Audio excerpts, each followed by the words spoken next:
Good morning and welcome to 2021 Buddhist of the West Multicultural Festival celebrating Vesak Day or Buddha's Day. Now, as we all know it, Buddha has been around for almost 2,500 years old, and it's all thanks to Buddha we all have the Buddhist philosophy, and it's now spreading throughout the globe. And so therefore the purpose of this festival and celebration, it is to commemorate the birth, the nirvana and the enlightenment of Gautama Buddha, or some of you would call it Siddhartha Gautama, but we all know that he is the Buddha. So welcome to the Buddhist of the West.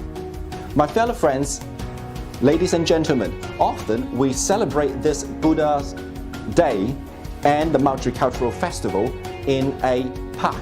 However, because of the uncertainty of the COVID, we've decided that we'll do it virtual this year. But that doesn't mean it's not going to be fun.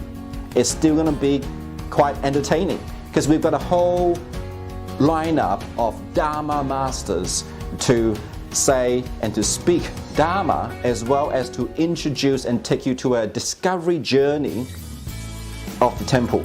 My name is Victor Kon, and on behalf of Avalokitesvara Yuan Monastery, which is AYTM, I would like to welcome you to this festival and hope you enjoy this festival. In this next 2.5 days, which we're going to break it up to 3 days, today, Sunday, then Wednesday, and then Saturday, we're going to have the whole entire multicultural festival, the Buddha's Day, all celebrated within 3 days events. Now, what is a festival without lion dance? So it is our awesome honor to invite Datuk Seri Chris Leong from all the way in Malaysia, who will personally perform the lion dance to officially open this event and festival. Now, please note that due to the lockdown in Malaysia right now, he has to perform his lion dance in his office, where he cannot jump up and down like the usual lion dance and demonstrate his remarkable stunts because of the confine of his office space. But never mind, hopefully you enjoyed it. All right, let's give it to Chris Leong. Thank you very much.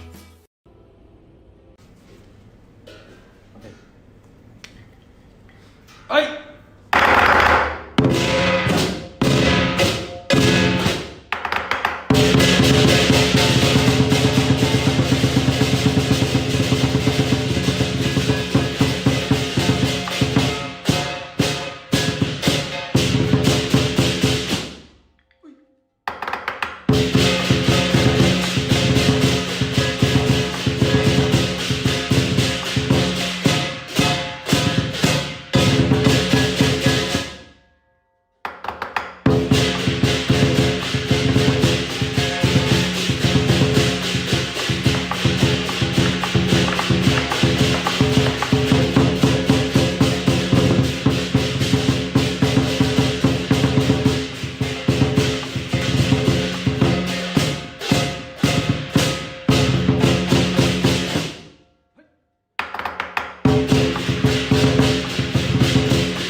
you very much.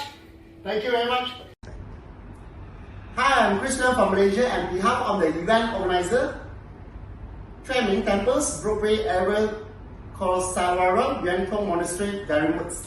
We wish everyone a happy, healthy, and joy of this Buddhist day. This event is probably supported by Brisbane City Council and Victoria Multicultural Commissioners. Both are the Victoria State Government Department. Thank you very much. And also we would like to make a special mention to all the supporting temple on their head venerables. The first, I want to thank you to the Venerable Putan Chairman Temples. And also the second, we also want to thank you to the Venerable Rujen AYTM Temples. And of course, the third one, the Venerable Putan Sien Putipadik Wat My Buddhist Walk Lost Buddhist Society. And also, for the next one, number 4, the Venerable Patti Events Tibetan Buddhist Society. And the 5th one, also want to thank you to Ekai's Korematsu Oshu Jikushuno Zen Buddhist Community. And of course, thank you for the number 6, Tenchu Rinpoche is a Tibet Buddhist Running Institute. And of course, we have to thank you to the Venerable Kote Sinigaya Buddhist Temple Dharma Dikitanya and Venerable Heng Swa Melbourne Dharma Ren and Gishan Swanam Dorka Buddhist Center. Thank you everyone for the happy Vesak Day. At the same time, this is our first year to do the online streaming for the Buddhist of the West. So thank you very much for you guys joining for this May 16, 19 and the 23 from 1 p.m. until 4 p.m. Thank you for the Buddhist organization from Australia. And so actually for this event, they have what I call so many events inside. So they have like the Tai Chi, the lion dance performance, and also for the art practicing, and also the veggie cooking. So you all guys, I hope you all guys join us for this wonderful events. And stay tuned. And I'm Chris Leong from Malaysia. All the best. Yes. Well, I hope you enjoyed that lion dance, and thank you very much, Dr. Siri, Chris Leong, for performing that lion dance from all the way from Malaysia. And I know your lion dance was a bit humble because of the confined space in your office. Hopefully next time you'll be able to demonstrate your special stunt all the way here in Melbourne. All right, we're looking forward to it. Dharma family and friends and ladies and gentlemen, today we have an array of different Buddhist masters from different traditions here in this virtual event to celebrate Buddha's Day. Now, as you know, Buddhism has different traditions, from Zen to Theravadan to Mahayana and to the Tibetan.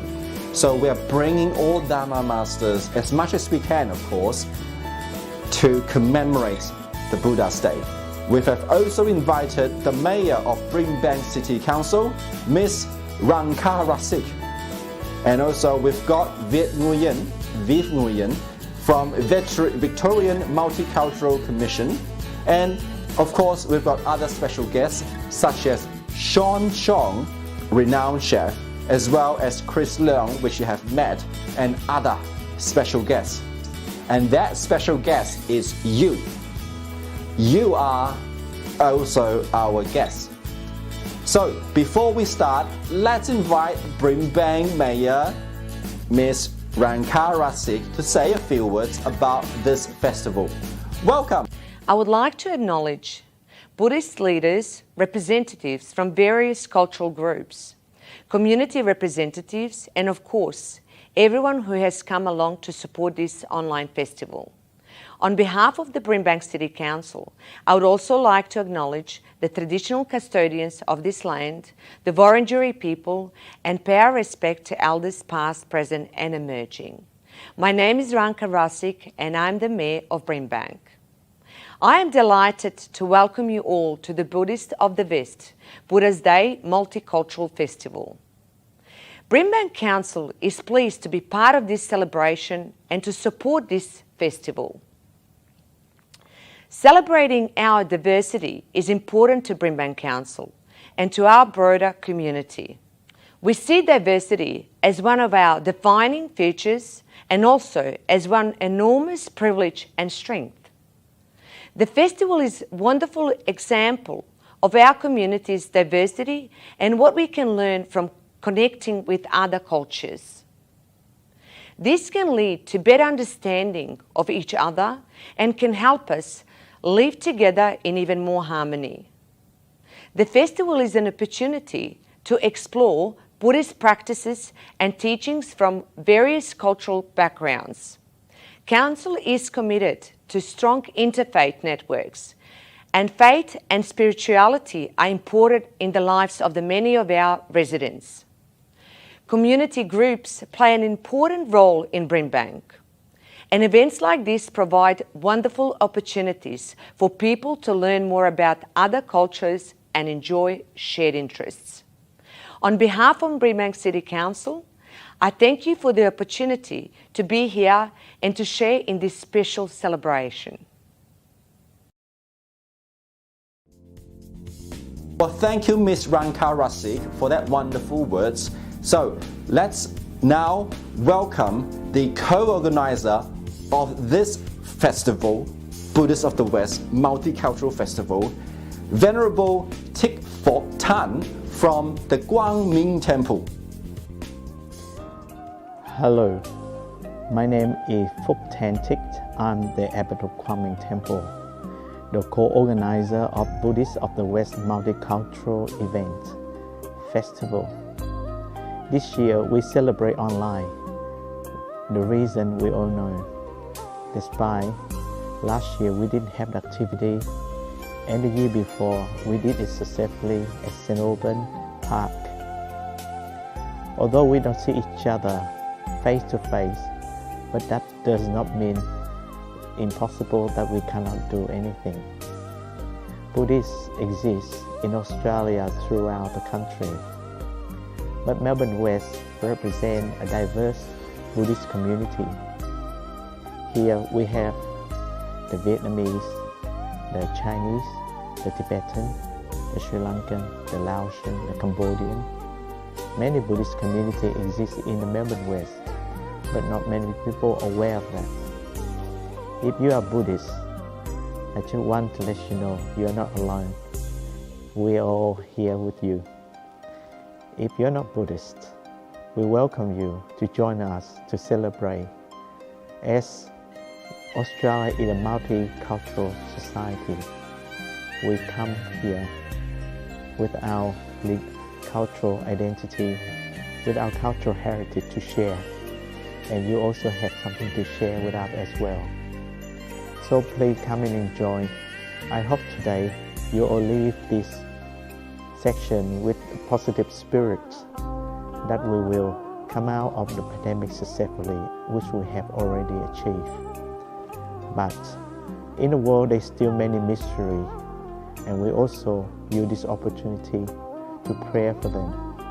And we pray for the well-being of everyone, includes our members and our family.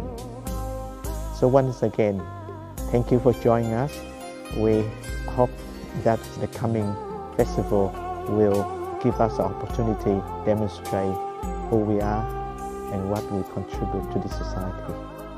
Welcome once again to Buddhist of the West Multicultural Festival 2021. Thank you, Venerable Thich Phok Tan. Thank you. Now, let's welcome Viv Nguyen from the Victorian Multicultural Commission to say a few words. I would like to begin by paying my respect to the traditional owners of the land on which I speak from today, the Wurundjeri people of the Kulin Nation, as well as any Aboriginal people watching this event. I also like to acknowledge faith leaders, event organizers, and other distinguished guests celebrating with us here. My name is Viv Nguyen, and I'm the chairperson for the Victorian Multicultural Commission. We are an independent statutory body that advocates for and promotes cultural diversity in Victoria and across all levels of government.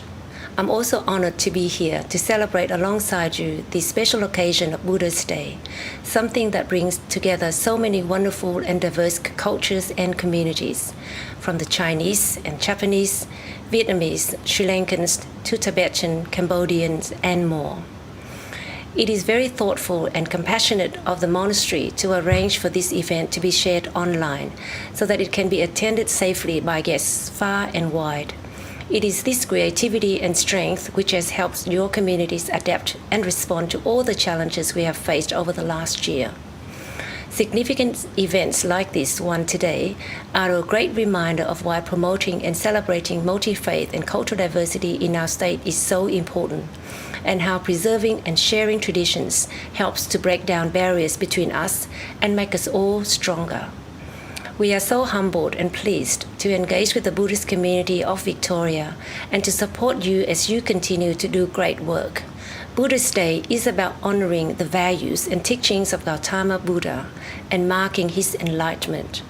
Reflecting on this, I can also observe many of these same values amongst your community today, such as inclusiveness, harmony, peace, and understanding. I would like to thank you all of you who have worked so hard to keep our community safe over the past year. The strong leadership in your community and how quickly you mobilize and respond to the crisis was amazing. You came together before and during COVID lockdown to encourage and explain testing and to share the changing health guidelines and restrictions in languages. You also helped meet the needs of vulnerable people, such as refugees and international students, or people who needed culturally appropriate food during quarantine. It is a sign of your resilience that throughout these challenges, you have remained strong and have continued to grow and support each other. There are many values we share with your community here at the VMC, and I encourage you to explore what areas we may be able to offer you support and encouragement in the year ahead. One thing the VMC does and continues to do is to help shine a light on the unique needs and achievements of the people and groups that make up our diverse community. If you are interested in engaging with us at the Victorian Multicultural Commission, please visit our website or Facebook page. It is such a pleasure to be here and thank you for the opportunity to speak. Wishing you all peace and good blessings. Well, thank you, Viv Nguyen, and thank you, special guest who said a few words. Thank you. Now, ladies and gentlemen, Dharma families and friends, today we are going to have fun. There is a lineup of activities happening, and number one is that there will be various Dharma masters which today we've introduced and invited them in this special event to take you on a personal discovery journey, to showcase, to explain the temple, the Buddhist philosophies and words of wisdom. We've also invited renowned Dharma master who have been a monk or nun for the past 40 years to give you some words of wisdom and teach you strategies on how to achieve inner peace. We've also have demonstrations and performances. Now, what kind of demonstration? We've got cooking demonstrations teaching you how to cook simple, practical, easy to implement vegetarian meals, from dessert to lunch and to entree. Whoa, sorry, should be the other way around, isn't it? Entree, meal, lunch and dessert. We've also have some entertainment such as the performances. We also have Tai Chi demonstrations teaching you how to cultivate inner peace by balancing your qis and your life force. Well, you've seen it before. It's going to be fun, okay? Stay tuned. And we've also got one of the grandmaster demonstrating the tea ceremony. Now that was going to be another interesting one, because if you think tea is just a simple like twine those tea sachet, then you'll be surprised that there is an art form to drinking a cup of tea. Then we also have sutra writing, where we will showcase how you can also use that practice and exercise to cultivate inner peace. The theme or the purpose of Buddhism of course, ultimately is to transcend yourself to achieve Buddhahood. But before you transcend yourself to become Buddhahood, you must first cultivate wisdom and inner peace. Let's get started. And the first Venerable who's going to take you to a personal discovery is Venerable Thich Phot Tan from Quang Minh Temple. Venerable, you can take it from here now.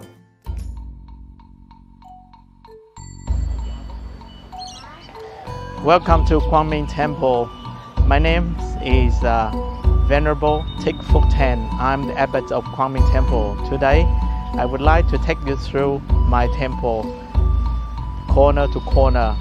So I hope this opportunity you will see the temple development through the history. First of all, Quang Minh Temple is one of the oldest and largest Vietnamese Buddhist temple overseas. The community was established this temple in 1980 by a group of Vietnamese refugees who come from Vietnam and settle in some of the refugee camps along the Asian country.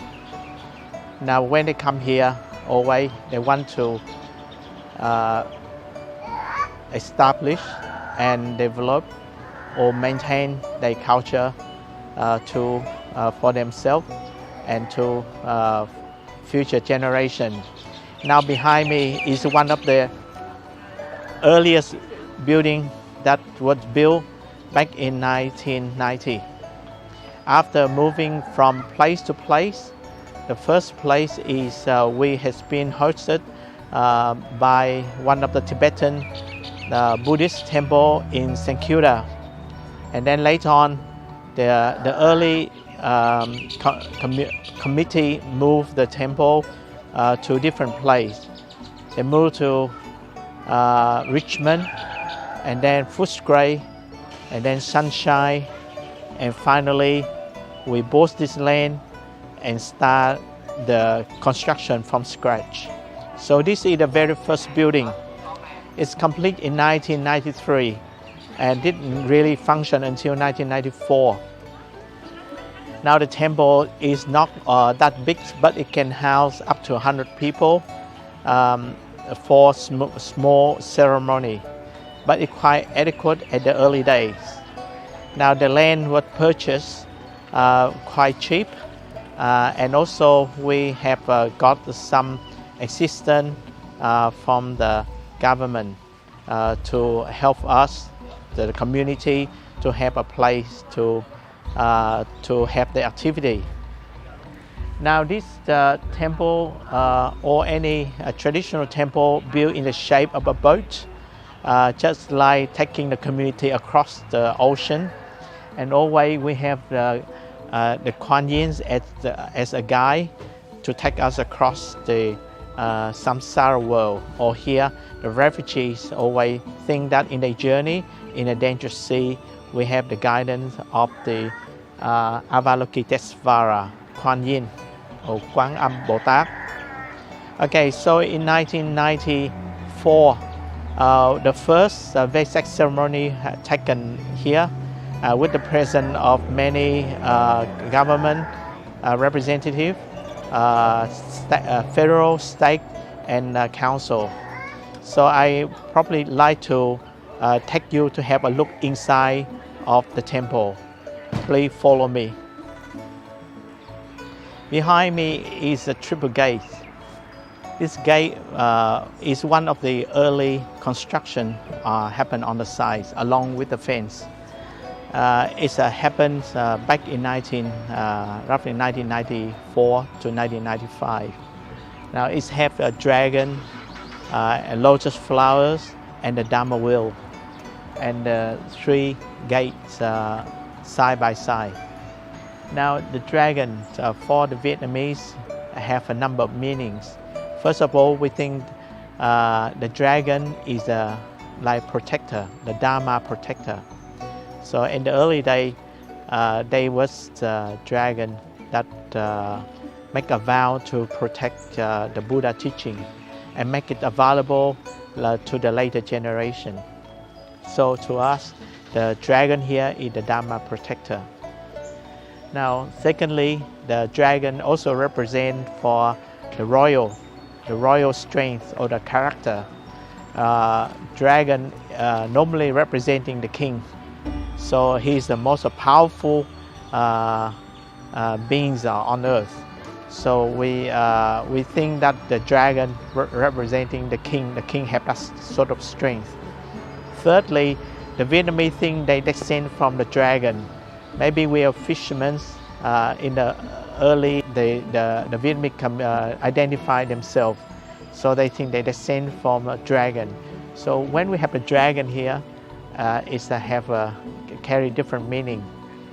But in the early days of the Buddha scripture, I think we only have the Naga. So the Naga is the king of snake. He not the dragon. So somehow he becomes dragon when he comes to Vietnam. All right. So it's maybe some interesting cross-culture study to explain all these things. There are some reason why. So lotus again is characters of Bodhisattva, although they emerge or reborn on the samsara world, but they still come out quite beautiful in their thought, their action, and their speech. Like lotus emerge from mud, but still very beautiful. And finally, the Dharma wheel is all this temple is about. It's about the learning the Buddha teaching, practicing, and then propagation of the Dharma teaching. So the Quang Minh Temple is a perfect charity center in sense of religious advancing, teaching, practicing, and learning the Dharma, the teaching of the Buddha. Hi, welcome once again. We are inside the main hall of the temple. Now this shrine no longer can house the last event when we organize New Year's or Buddha birthday or Ulaanbaatar festival. It can house comfortably 100 people, but if we have a large ceremony for up to 500, it's impossible. But still, it's carry on a lot of important religious event for this temple. So you see that we in the center, the Sakyamuni Buddha in the center, and then we have two Bodhisattva, and on both sides is a ancestor altar. It's kept very much in the original way when this temple was setting. It's not too much alteration, so it's still kept the memory. Sometimes we refer this as a memorial hall because in the early days when we have only this building to hold all our activity from large to small events. Even though we use this as for dinner and banquets as well as a small market. So you can imagine what sort of busy program this hall was now during the day the monks still use in this hall for our daily chanting morning and afternoon, but when we have a larger ceremony, of course we move to the main Buddha hall up in the new building. Now people still come here a lot to burn incense and to pray the Buddha, as well as to pray for their passed away relatives.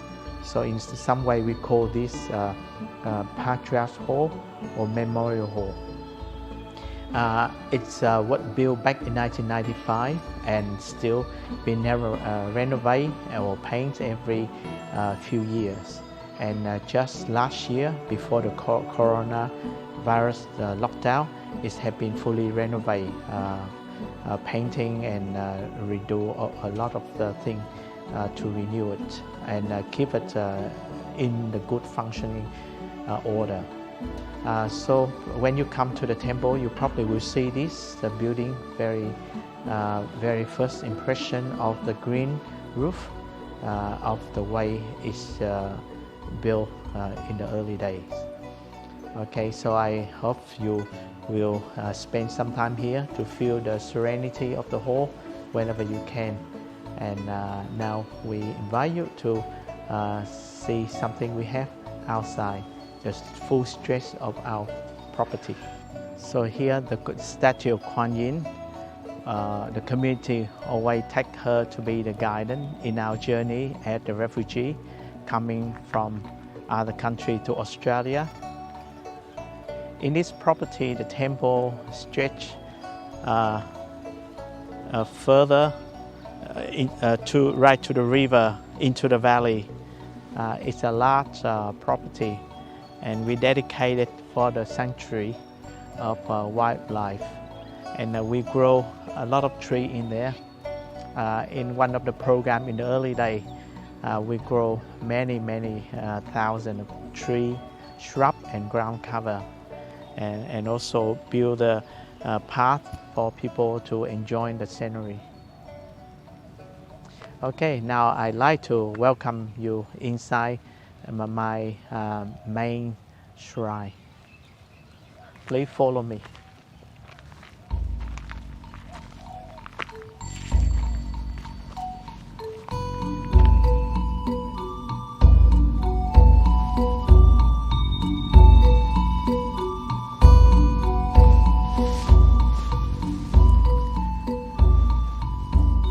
Namo Bổn Sư Thích Ca Mâu Ni Phật. Once again, I'd like to welcome inside the main Buddha Hall. This Buddha Hall was complete in 2011, the year that we host a visit by His Holiness the Dalai Lama, and a few months later is the opening ceremony. Now this Buddha Hall is 800 meters square. It's quite large. It can house easily an event up to 600 people. But the significance of this Buddha Hall is on what the educational or the cultural represent the thing of our Buddhist tradition in this hall. So in the center is a statue of the Buddha. The Buddha in a meditation position. But also we say that before the Buddha give a teachings, he often submerge in a very deep meditation and give a very profound teaching.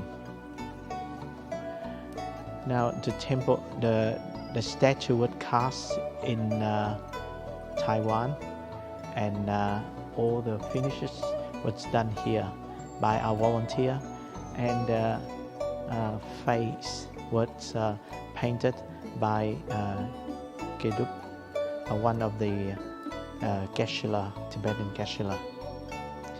Now, when you visit the temple, you probably will see the Sakyamuni Buddha, the center statue, but around different tradition that there will be other statues as well. Here you will see again we have Avalokitesvara, Kuan Yin or Quán Thế Âm Bồ Tát, and on the far side, on my left, far side is a statue of Chidikaba or Địa Tạng Vương Bồ Tát. People come here for a number of different reasons. Either they come here for prayer, for ceremony, or for learning, or for meditation. Depend on the program of the day. But you often will see that the temple have beautiful flowers and fruits decorate the altar. Now it represents the law of cause and effect. If you do the beautiful flowers action, then you will reap the nice fruit. So it just consolidates the laws of cause and effect. But in the center, you will see different Buddha statue. The statue either in the meditation position or in the enlightenment posture. We call the touching the earth mudra, when he reaches right hand and touch the earth, or put his hand on his leg and then reach out to the earth. So that is one of the mudra called the enlightenment mudra. Mudra is a kind of sign language in ceremony and also on statue. So when you look at the statue, you look at the sign language, the mudra, to understand about the meaning of that statue. So there will be a lot of statue around here, and one of the ways to understand it by reading the hand language signal. But also there is also another thing, that's when you look at the statue, also the seating, the throne of the statue was sitting on, either on the lotus flowers or on rock or on diamond's throne. Diamond stand for the solid, the strong, the truth. Right? So what about the Buddha preach? He's speaking the truth. It's very solid, right? It's not something that the Buddha speak to please other people, but here he speak the truth, the teaching of the Dharma, and the path leading to the liberation of suffering. So that the Four Noble Truths. Now, there will be other statues, and I will take you along to each of the statues and give the explanation. This temple was built with the idea of Buddha compassion, embracing. So he foresee people in the Pure Land, the kind of Pure Land embracing of the people. So we see that the Buddha is the enlightenment nature, but when it's come to give the people the protection and the guidance, he comes or as a form of a bodhisattva. So bodhisattva is like engaged Buddhists who come to the world, to the samsara world, and to help people to understand and to work it out, the path out of the suffering. So along the both sides, you will see a lot of bodhisattva statue. It's a transformation or manifestation of Avalokiteshvara, Kuan Yin Bodhisattva or Quang Tham Bồ-Tát. So out of her compassion, she come to the world in different forms, depend on the need or the effectiveness of way to teach and to help other living beings enlighten and free themselves from suffering. Okay, so there is many form, many figure, many body, young, old, male, female, very gentle look or very scary look, but all have a Buddha heart and also a very gentle, loving kindness nature that try to help all the sentient beings. Now the temple, there's a lot to think to learn while you're inside the temple. We always have start from 1 o'clock in the morning, where we start the Buddha story. The young prince was born at the Lumpini Park, and behind was his mother, the Queen Maya, and all the court servants and chariot. And later on, the Buddha visit around the kingdom, and is always sickness, death, and a monk. All right, so the idea of try to help the sentient being to overcome the suffering of that samsara cycle of birth and death, and the monk appeal to him is the way he can go about and achieve the liberation. All right, so the story go on, different panel, and retell different story, and finally the Buddha reached the final nirvana at the age of 80. So in the Mandarin language, we say he passed away at the age of 80, but we call it reaching the state of paranirvana. Okay. So it's a very educational tour when you've been inside this shrine. And also, as I mentioned before, the mudra, the sign language, is important to understand. So please do ask some of the meaning on the mudra.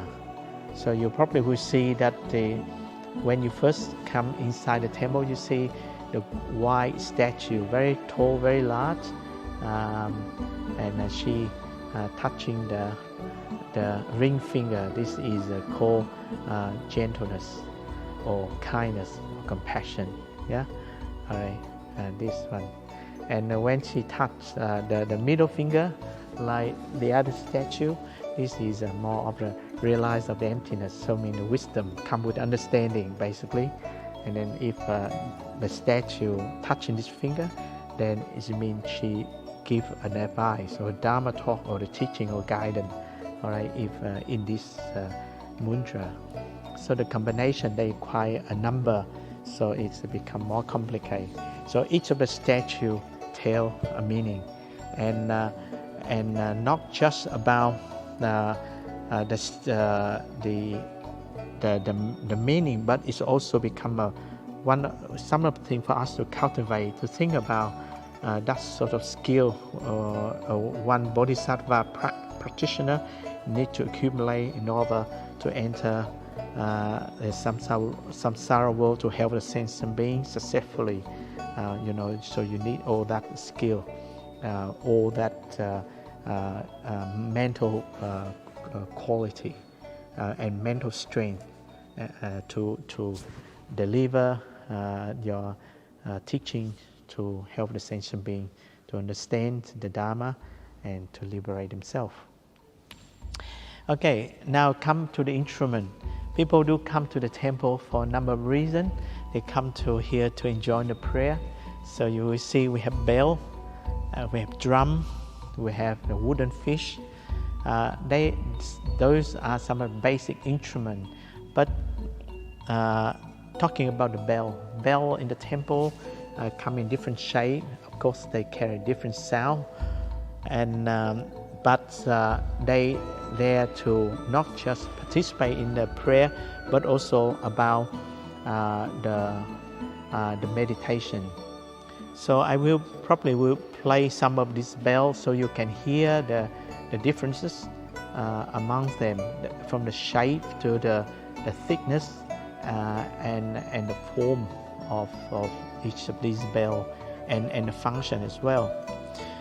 So last but not least, this temple, luckily we finished in 2011. It's just 3 years before the financial crisis of 2008. So a lot of community effort come together to get it done and complete. So whatever we have achieved during that period is a big challenge. So what has been achieved is you can see the strength and the will of the community get together to finish the temple. I wouldn't say that we have got everything done 100%, but it's enough for us to carry out our activity, and in the future we will do more to get it complete. But we will just do it in natural way. When it comes. So there no more rushing and hurrying to get things done. But for the functioning, yes, we try to make it safe, to make it comfortable for people to come here to practice. Okay, so I'd like to take you have a closer look at each of the items we have. Hi, I'd like to introduce to you one of our very important member in this shrine is a mindfulness bell. Sometimes we call it maintain the mindfulness bell or increase the mindfulness bell. So it comes with a different name. This bell, when it plays, the listener have a chance to practice the mindfulness. Or actually, you can be mindfulness in every moment. Even with the words sound in this bell, we still have to be mindful. But this bell just make your mindfulness more pleasant. That's all. So you enjoy your mindfulness. So I will start.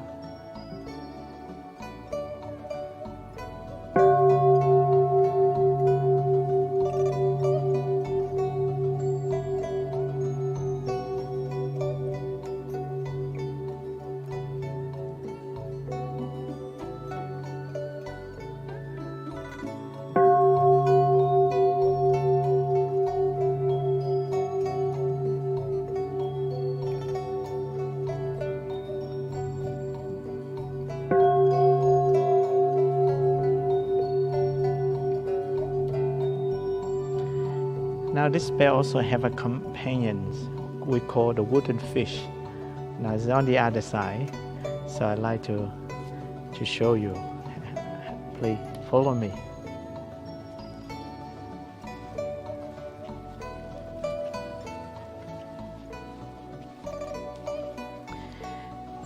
This instrument called the wooden fish, called mo yu or mộc ngư in Vietnamese. Now it's carved in the shape of a fish. Now the word mo yu or mộc ngư sometimes is in a large wooden block carved a fish, and it's very big, very huge. And at the monastery we use that as a school bell, so to tell the time when we need to do something or stop something or go for lunch or go for meditation or go to bed or wake up, so forth, we use that block. So that name carry on into this instrument. Now this instrument is one of the important Chinese musical instrument. People do use this instrument for their musical performance. But in the temple, it probably have the original purpose very much the same, but it's come bigger size, different sound, deeper sound, louder sound, and with a lot of carving to make it look like a fish. Alright, so I will play a few beats so you can feel what's it like.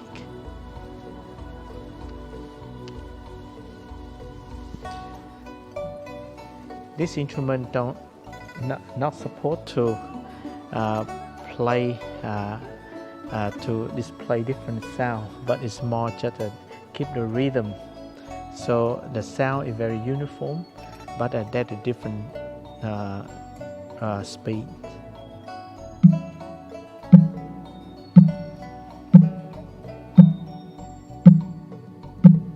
Sometimes we do play it quite fast, or sometimes we do play it very slow. When we make the offering of the incense to the Buddha, we do it quite slow. Lư hương xa nhẹ pháp giới mong huân, chư Phật hai hội tân diệu văn, tùy sư kia tương vân, thành ý phương ân, chư Phật hiện toàn thân. Nam mô Hương Vân Cải Bồ Tát, Nam mô Hương Vân Cải Bồ Tát, Mô Hương Vân Cải Bồ Tát. So this is one of the slow verse to make the offering of the incense to the Buddha.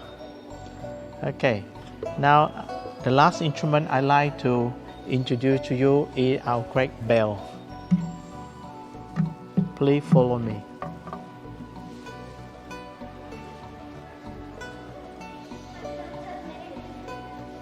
This bell is sometimes called great bell.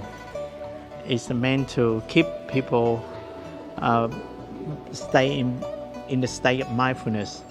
It's said that when people mindful and not let their wandering thought go around, they can alleviate their suffering. So it's very long, it's very loud.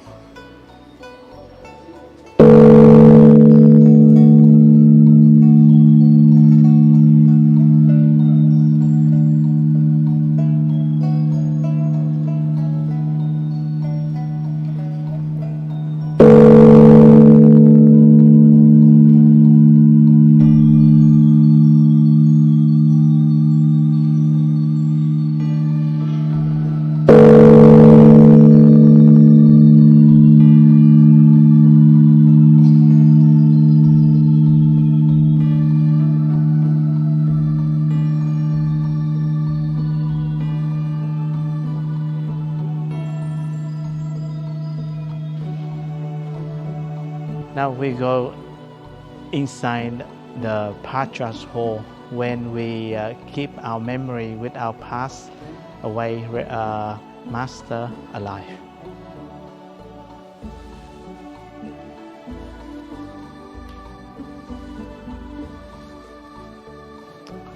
Hi, welcome to our Patriarch Hall. In this hall, you will see a lot of statue and image of our passed away masters. We have a central of Jia. He's the founder of our lineage, the Tendai or the Tingtai lineage. And on the both sides of male and female master, and on the top level is some of the important master in our life, or those who we learn from, or who revive Buddhism after a long decline. So they are very important master at the top level. Over there, you probably will see we have a tray of Buddha relics and Arhat relics. We also consider they is our master, direct master, because our understanding of Buddha Dharma, it comes from them, the Buddha and all Arhats at the time of the Buddha. And one of the important figure, he is not representing the Tingtai, but important, he represents the Zen, because this temple we have we serve Buddhists from different lineage as well. So Bodhidharma considered to be one of the founder of Zen Buddhism in China, important. So Vietnamese Zen also coming from China. So Bodhidharma become very significant, important figure in Vietnamese Buddhism.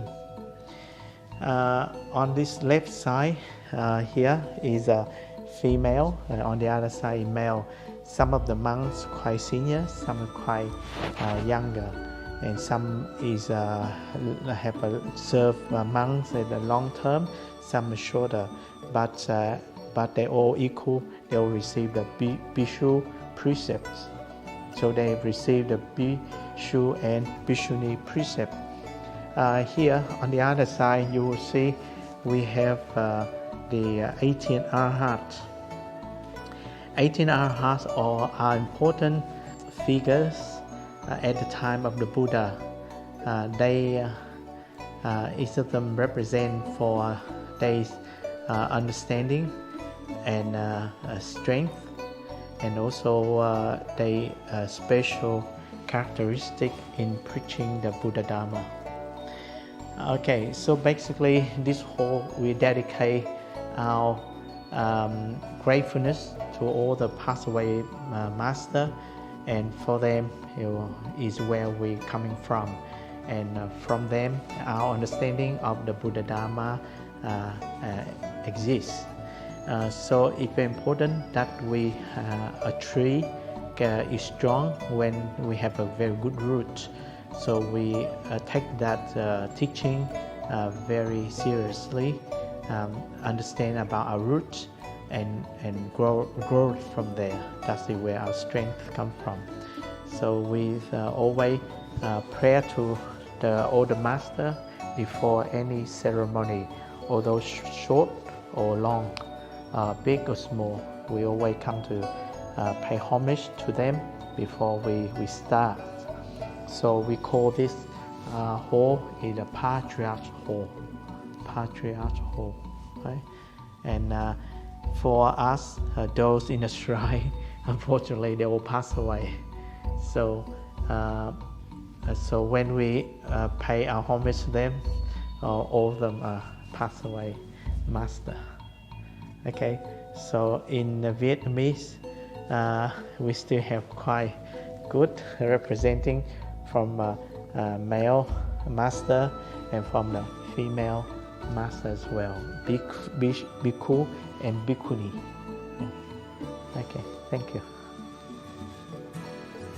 Thank you very much, Venerable Fortan, for the virtual tour.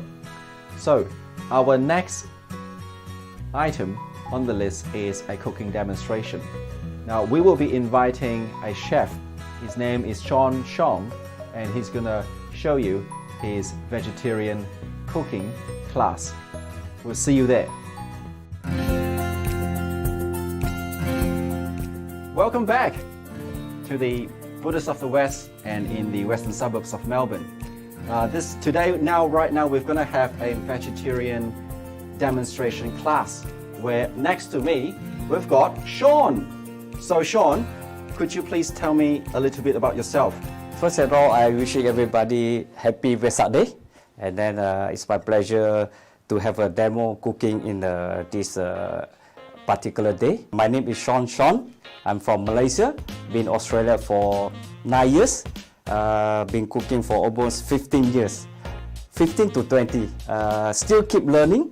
And then today we will do 3 dishes, vegan, of course, vegan, this day everybody chasing for healthy, and then dietary, and then vegetable is healthy for everybody, and then it's more lighter, and then of course something we need to do a next level of the dishes, not like stir fry, and then something new. And then today we will do like started with soybean curd and then followed by salad and then the citrus dressing, which is a combination of the fusion. And then first we need to heat up the pan, and then we use extra virgin olive oil. Extra virgin olive oil. So we'll bring more flavor.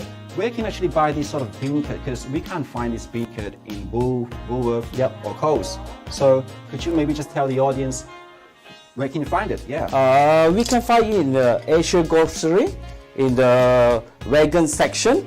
So if really can't find, we can substitute with the tofu we call bean curd. And then of course we need to deep fry first, and then after that stew in the vegetarian oyster sauce. Now this one, Lee Kum Ki, we can find it in any Asian grocery store. This is easy, all right? But this is, I think it's rather difficult. In Chinese, if you ever go to a Chinese grocery store, right, and you say, oh, where can I find bean curd skin? They will have no idea. So the proper Chinese word is called Dao Bao. Okay, you call Dao Bao, and this is it. Okay, just ask the person, where can I find Dao Bao? And that's it. You know, turn left, turn right, and you can find it. It's usually in frozen status. Okay. So we can start, huh? Yes, you can start. Yes. Of course. We need a non-stick pan, so easy because this soybean curd consists a lot of water. Let's say if you don't use a non-stick pan, it will stick easily. So to avoid disappointed of the pan-fried bean curd being sticky, so we use a non-stick pan. So first of all, we heat up the pan, and then this is some extra virgin olive oil, any olive oil, because olive oil will bring more flavor. So first of all, so we can hear the sound of like dancing in the pot. So the advantage of the non-stick pan is we can turn it easily. So we don't worry about sticking bean curd in the pan. So let's say we use a non-stick pan, stick pan, you really need a high skill. So to avoid disappointment, so we use a non-stick pan. So you see, they got the color. So, wow, got the flavor of the bean curd really. Yes, it has to be crispy brown. Yeah, crispy brown. Yep. No color, no flavor. Always remember this this concept.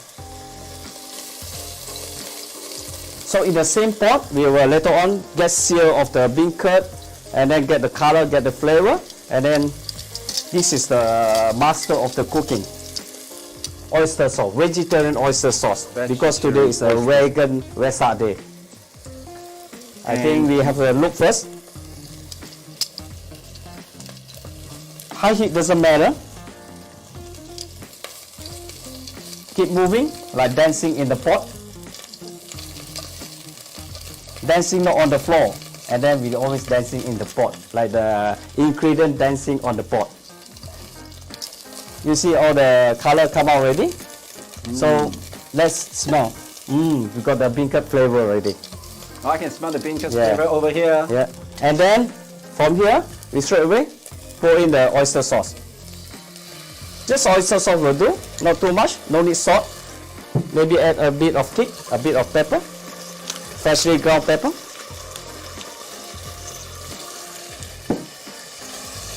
And then stir a while.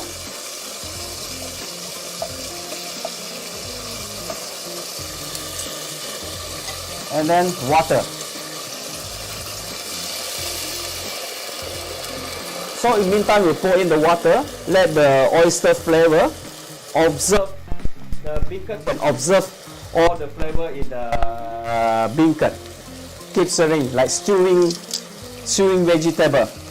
Keep boiling, let the bean curd observe the oyster sauce. So let it boiling, simmer until slightly thicken.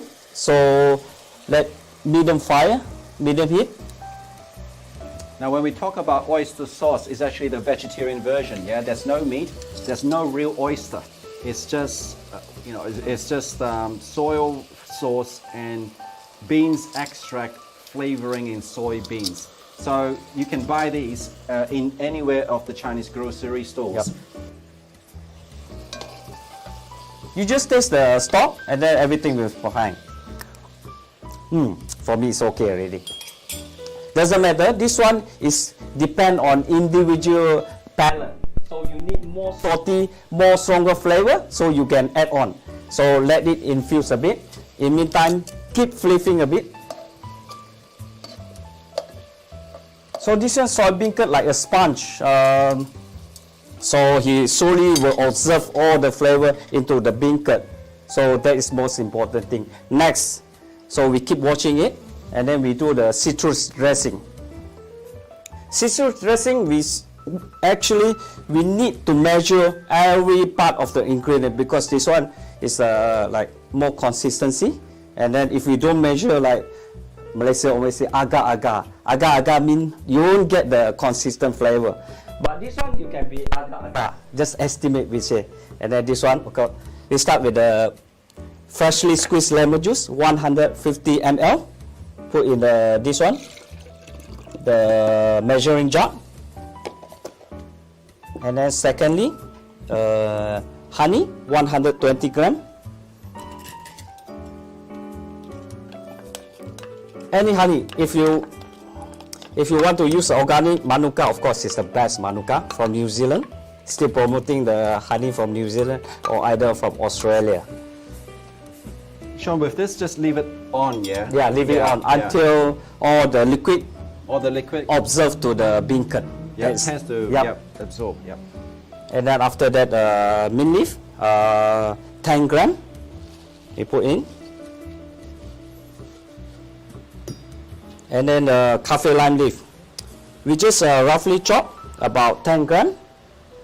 So how do you spell that? What's this? It's a cafe lime leaf, like this. Cafe lime leaf. Lime leaf. Yeah, okay, yeah. It's lime leaf. Yeah. Yep. If you can't find in the fresh one, we can use a frozen one, because the flavor is still the same. And then you remember, when you cut it, you need to cut all the way like this. Do not use the stem, because stem is a bit rough. Just take the leaf only. And then from there, you cut, roughly chop it. Excellent. And then after that, done, And then the water, cold water will do. 125 ml. Done. 125 ml. So we can record the ingredient. First of all, honey, 120 gram. So after that, lemon juice. Lemon juice will be 150 ml. You don't mind if I twist Yeah, it? of course. You twist it like that? Yeah. Whoa, look Victor at that. is a good helper. kitchen hand Yes, for me. good kitchen hand, yes. I'm learning And then- from Sean. And then the mint leaf. Mint leaf will be 15 gram. And then the kaffir leaf, 10 gram. From there, we need to use this one called rubber cloth. Power heat to bliss it. If we in house we don't have this one, we can use a blender. So blender we put in the blender jar. So we blend it. So one hand, remember, push it so the jar won't fly over. You see from here, it's very diluted. So from here we need the thickening agent. So I found it. We need to use a santan gum. Santan gum is a thickening agent, which is we can get from macro, any pastry shop, anywhere. So the measurement must be correct. So we need a quarter teaspoon.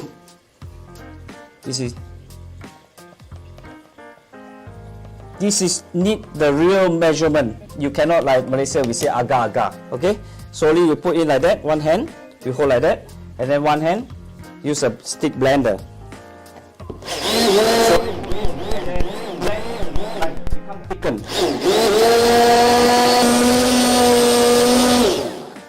I think it's perfect, you see? Quite thickened already. So how do you actually determine the thickness? Is Okay. it just like...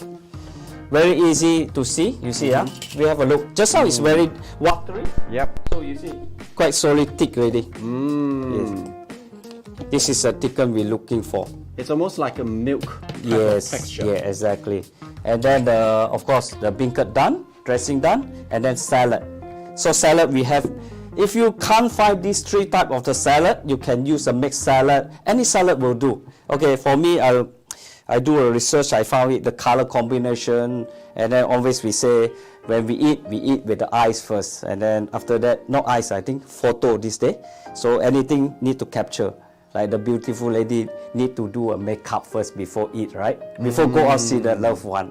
Yes. And then this salad we have a three type, like this one chicory and dive. Every country have different type of name. So today we use like a endive. cabbage, isn't it? Yes, yes. It's a like Chinese long cabbage. Okay. Yep. And then this one is baby cos lettuce. Which people usually have the sang choy bao. Yes, yep, That's what they use correct. for sang choy bao. And then this is not red cabbage, it's called radisho. It's quite similar to red cabbage. This one is more lighter. If red cabbage, more like very strong cabbagey taste. So after that, And you can buy all these in Woolworths and Coles? yes, yes. I think easily to get it in Asia country. Not Asia, Western country. Western country, yeah. Australian Yeah, country, yeah. yes. I think in the Malaysia or any around the world, in the grocery shop or supermarket, you can get it, I think. And then add some Asian dish, coriander. Yep. And then this is not charcoal, I think. It's like black sesame. No, it's not even black sesame. No, this is Oh. black sea salt flake. It's from sea charcoal salt also. flakes. And then this is diced tomato. And then we blanch it. And then we peel the skin. And then we dice and dice it. Okay, let's say we have the presentation first. Okay, Right, presentation. We Most start importantly. the radisho, one leaf. And then how many leaf you want to put in is depend. It's up to you. But in restaurant we always present it nicely, like the flower, and then put, like I always say, put some makeup on your face. Imagine this is a face, and then put the powder inside, and then after that, followed by chicory, like that, around it.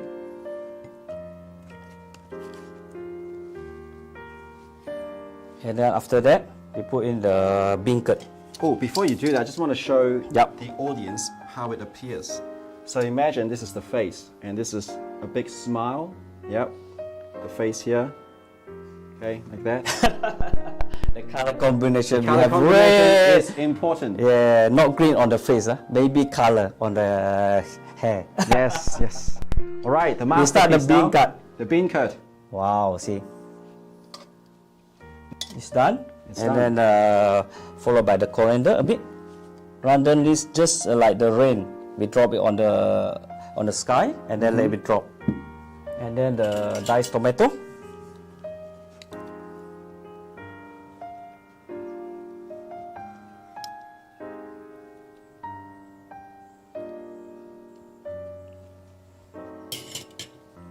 Sprinkle some of the black salt around it to make a bit more salty. This is the first time I ever heard about the black salt. And then the crushed pepper. And then what next? What next? Is that all there is it? You think what is the next? Next thing is to taste the food, Now, perhaps? the dressing. The dressing. Yeah. I thought it's to taste the food. I let the I was Vito. hoping we can just taste the food. Just I like let the that. Vito scratch his head. So Yes, because I'm he gonna sees scratch the head just for yeah. He can't waiting to eat already. I can't wait Wait to eat. first, be patient, yeah? I mean, the audience can't smell it, Yeah. but I can smell it. Yeah. You know, there's the smell of this, I don't know, it's just different, eh? From the vegetarian stir-fry sauce, but by the time you cooked it and blend in with all these flavors with coriander, it smells different. It's just not oyster-y sauce. Yeah, yeah. It's just different. It's a combination of So like we got the crunchy, Yep. and then oyster salty, and then citrusy, and then of course this is the champion sauce. we which is call. called the minty. Yeah. We drizzle around. Look at that. Now remember, the texture has to be a bit milky, yeah? And again, you have to use the Santan gum. Zendem gum. This story I would like to share. You at first at all, I used this ingredient. I thought santan gum. What is that? I thought santan is a coconut milk. Actually, it's not. It's a like thickening agent. Like we say in the Chinese, we call tahin, like the cornstarch and water to thickening agent. But this is like the cool thickening agent. We cannot using a whisk. We need a powerful blender. So he spin it and then straight away get the thickening. So I think basically, if the dressing not enough, you can put more.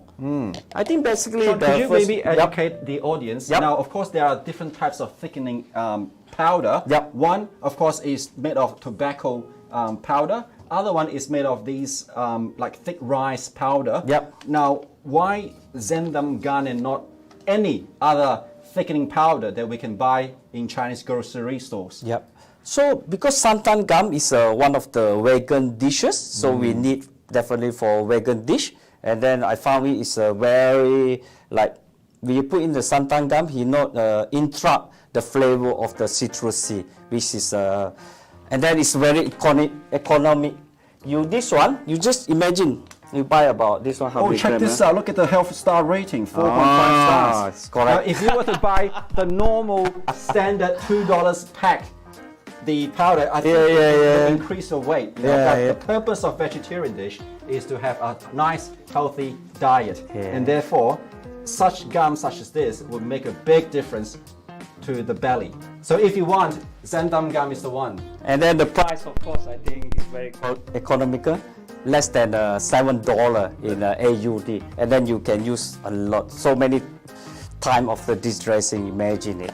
And then I think we are, I think Ready Vito to is, display? can't wait to try already. I will stop in first. Just check this out. Yeah, this is the first dish for today.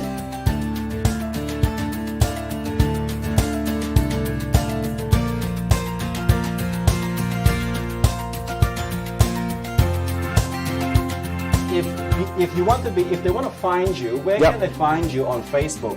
Okay, you just remember my name is Sean. I spell SHOUN, and then S-H-O-U-N. my surname is Shong, at Shong SHONG.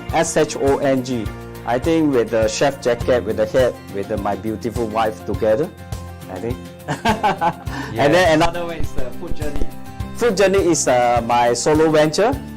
She assisting me doing all the writing, and then the menu writing, recipe writing. I think basically that's today dishes, and then all about me. So Sean Food Journey. Yep. All right. So, can't wait for your second dish. Yep, sure. We will go for second dish. All right, we'll be back shortly.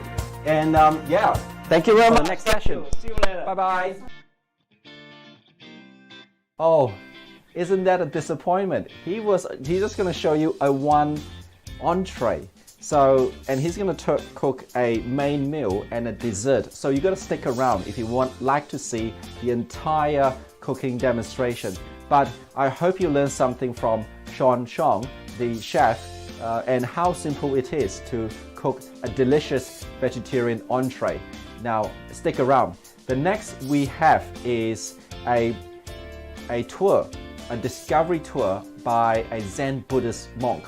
His name is Ikai Koremashu Oshu from the Jikun Shon Zen Buddhist community.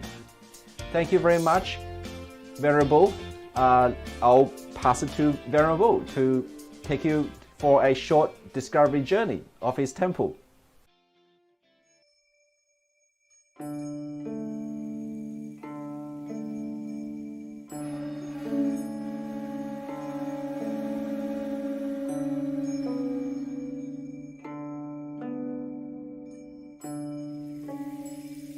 I am Ekai Korematsu, abbot and main teacher of Jikishoan Zen Buddhist community. Japanese name is Tokozan Jikishoan Temple, basing in Heidelberg, West. I came to Australia in 1998 and started teach Zen meditation. I belong to the Mahayana Buddhism within the Mahayana Zen tradition in Japan, Soto Zen schools.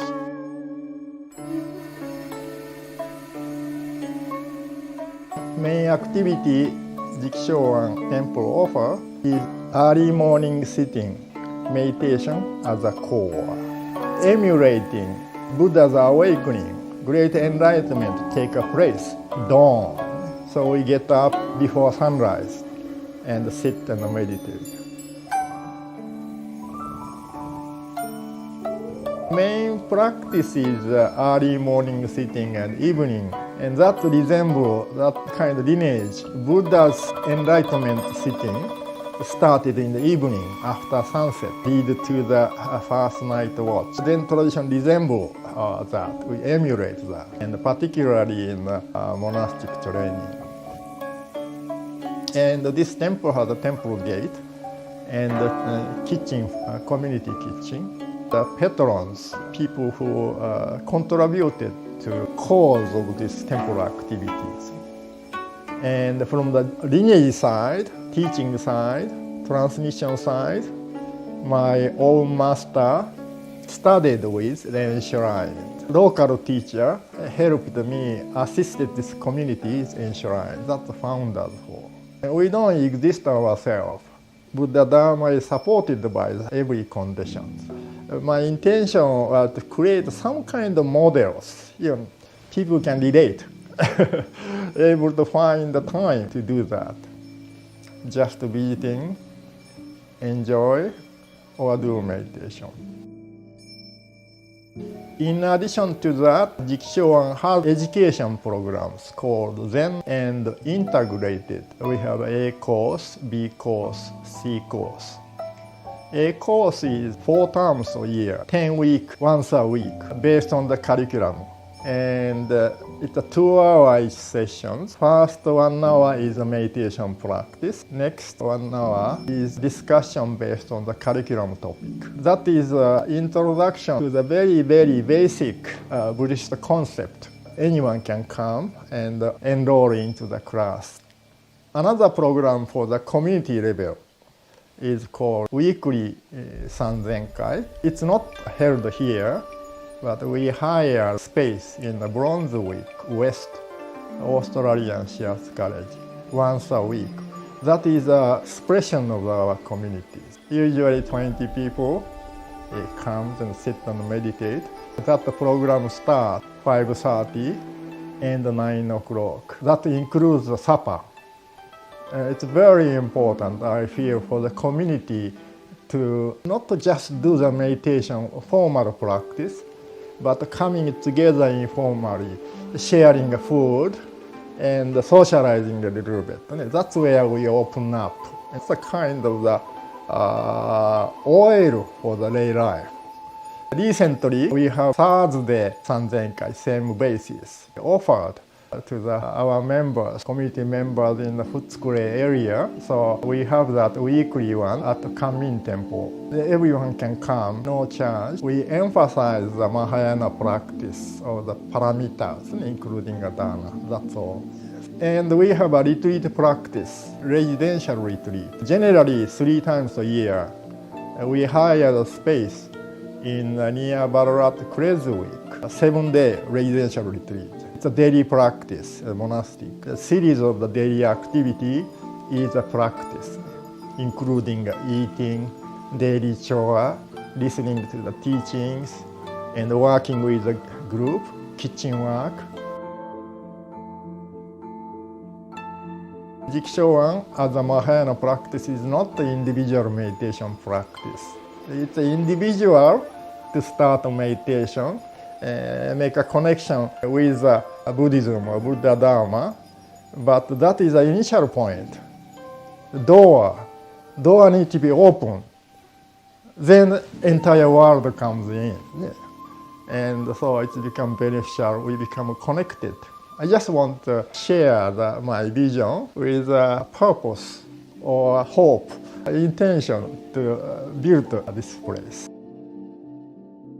I feel very grateful. This space is built by the Dana and put the practice forward. So the member is an asset. I truly believe the activity of the member is a temple, and that kind of spirit. So creating a Sangha in various forms is a Mahayana tradition, using the Buddha's precept as a guide. Monastic takes a monastic precept, lay person takes a lay precept.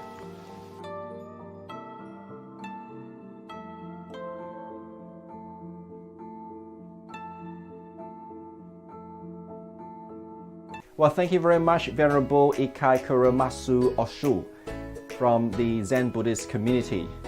That was a pretty impressive tour, wasn't it? And bear in mind that temple is not in Japan. It is actually in Melbourne, one of the western suburbs of Melbourne. So if you're keen, if you're interested, get in touch with the Zen Buddhist community. Look it up. Next, we would like to invite, and we're blessed to invite the next Dharma Master to give you a Dharma talk, an educational talk. He is the founder and a spiritual director for the Tibetan Buddhist Rimi Institute, or Tong Shuk Di Zhen Ling. He is a non-sectarian master of the Tibetan Buddhism who has engaged with a wide variety of spiritual practices, studying with more than 25 Dharma masters from all the major Tibetan traditions. Ladies and gentlemen, please welcome Kentru Rinpoche from the Tibetan Buddhist Rimi Institute.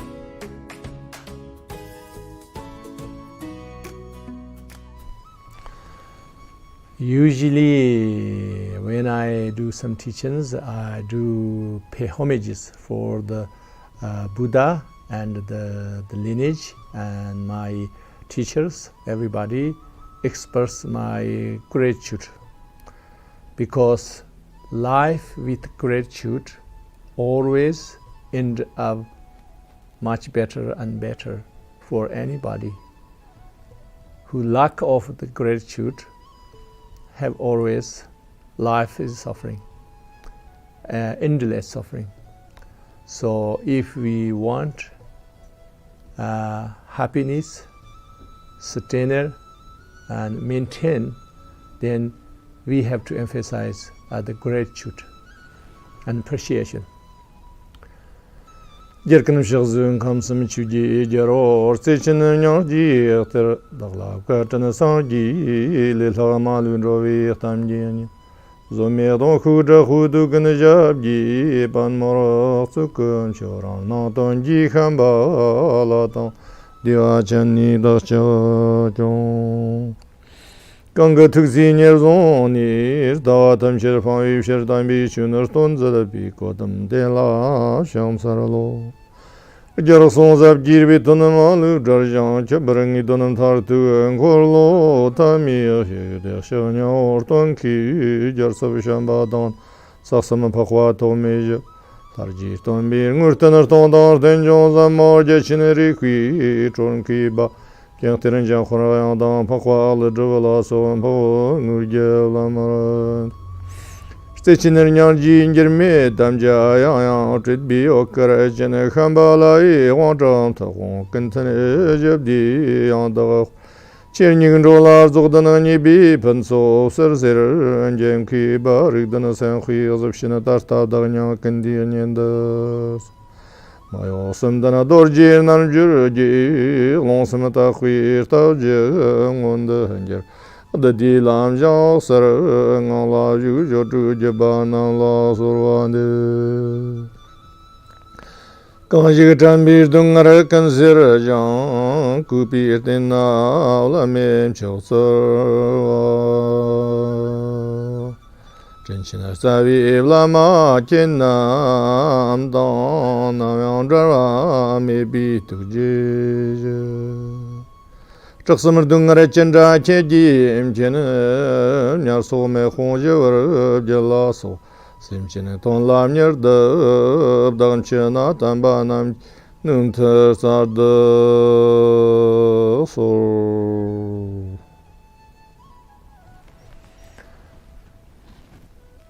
So the most important is can understand the essence of the Dharma, not the details of the Dharma. If we understand the heart of the Dharma through in our heart, resignated in our heart, then always produce the warmth and light through yourself and through around you, those who are around you. And these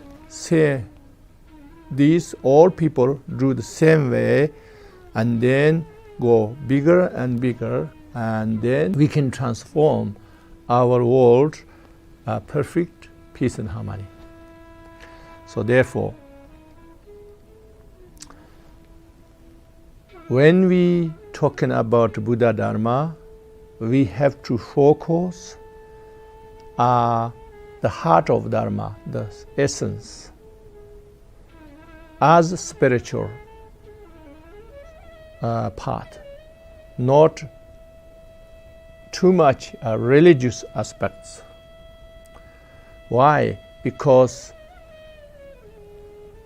nowadays so many people not interested in religion, because religion means you have some certain limitations, human limitations, integrate a spiritual path, and then people see these limitations, weakness, and then this push away from the Dharma. So that's why we have to understand the essence. If we not understand the Dharma essence, then becomes either rules or regulations or some kind of burden in your life, becomes like that, or some kind of too much superstitions also burden in your life. So therefore, we need focus the essence. Rules and regulations, forget about it for a while. How you start? The essence. Essence is, what is it? For? Is meaning of your life. The meaning, the purpose of the life, the meaning of the life. What is the meaning of life? To be calm, peaceful, and more ability to make happy, enjoy around you. This is the meaning of life. How we do this? Through the Dharma essence. We have to understand the love and wisdom. And then the problem is majority of people have misconceptions of love. So therefore many people is confused, but they don't even know you are confused. So then we have to understand what is love. Because often people misunderstood the love is something selfish and possessiveness and too much attachment and clinging. But that's not the really love. That is the contaminate love. So true love is your strength, your quality. The quality has a lot of strength. That is the true love, which means produce the warmth and light from you. Not looking for love, is you produce the warmth and light through yourself.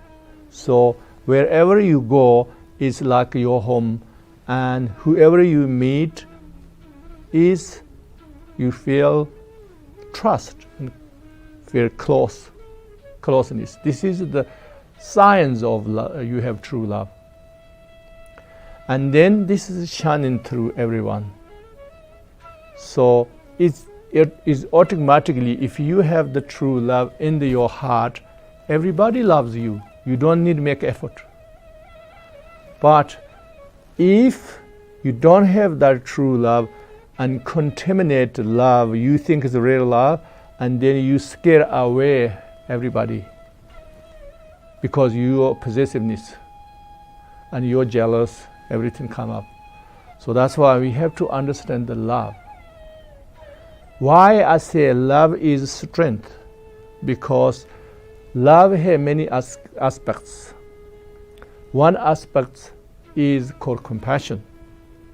But compassion also many people misunderstanding, because usually people think compassion is you feeling sad because somebody is suffering. You care, they're suffering, you sad, you emotional. But that is not real compassion. That is only to go to maybe toward the compassion or starting points, but it's not real. So the real compassion is you really cares, but not necessarily hurt you. That's why compassion again is strength. A strength. You have so much strength, a masculine nature. Love is feminine nature, which means providing warmth, light, and nurturing. But your compassion is masculine nature, so that's why is courageous, a tremendous courageous. Whoever have tremendous courageous, that is the compassion. But the love and compassion always together. You know, they are one union, two aspects. They never come separate.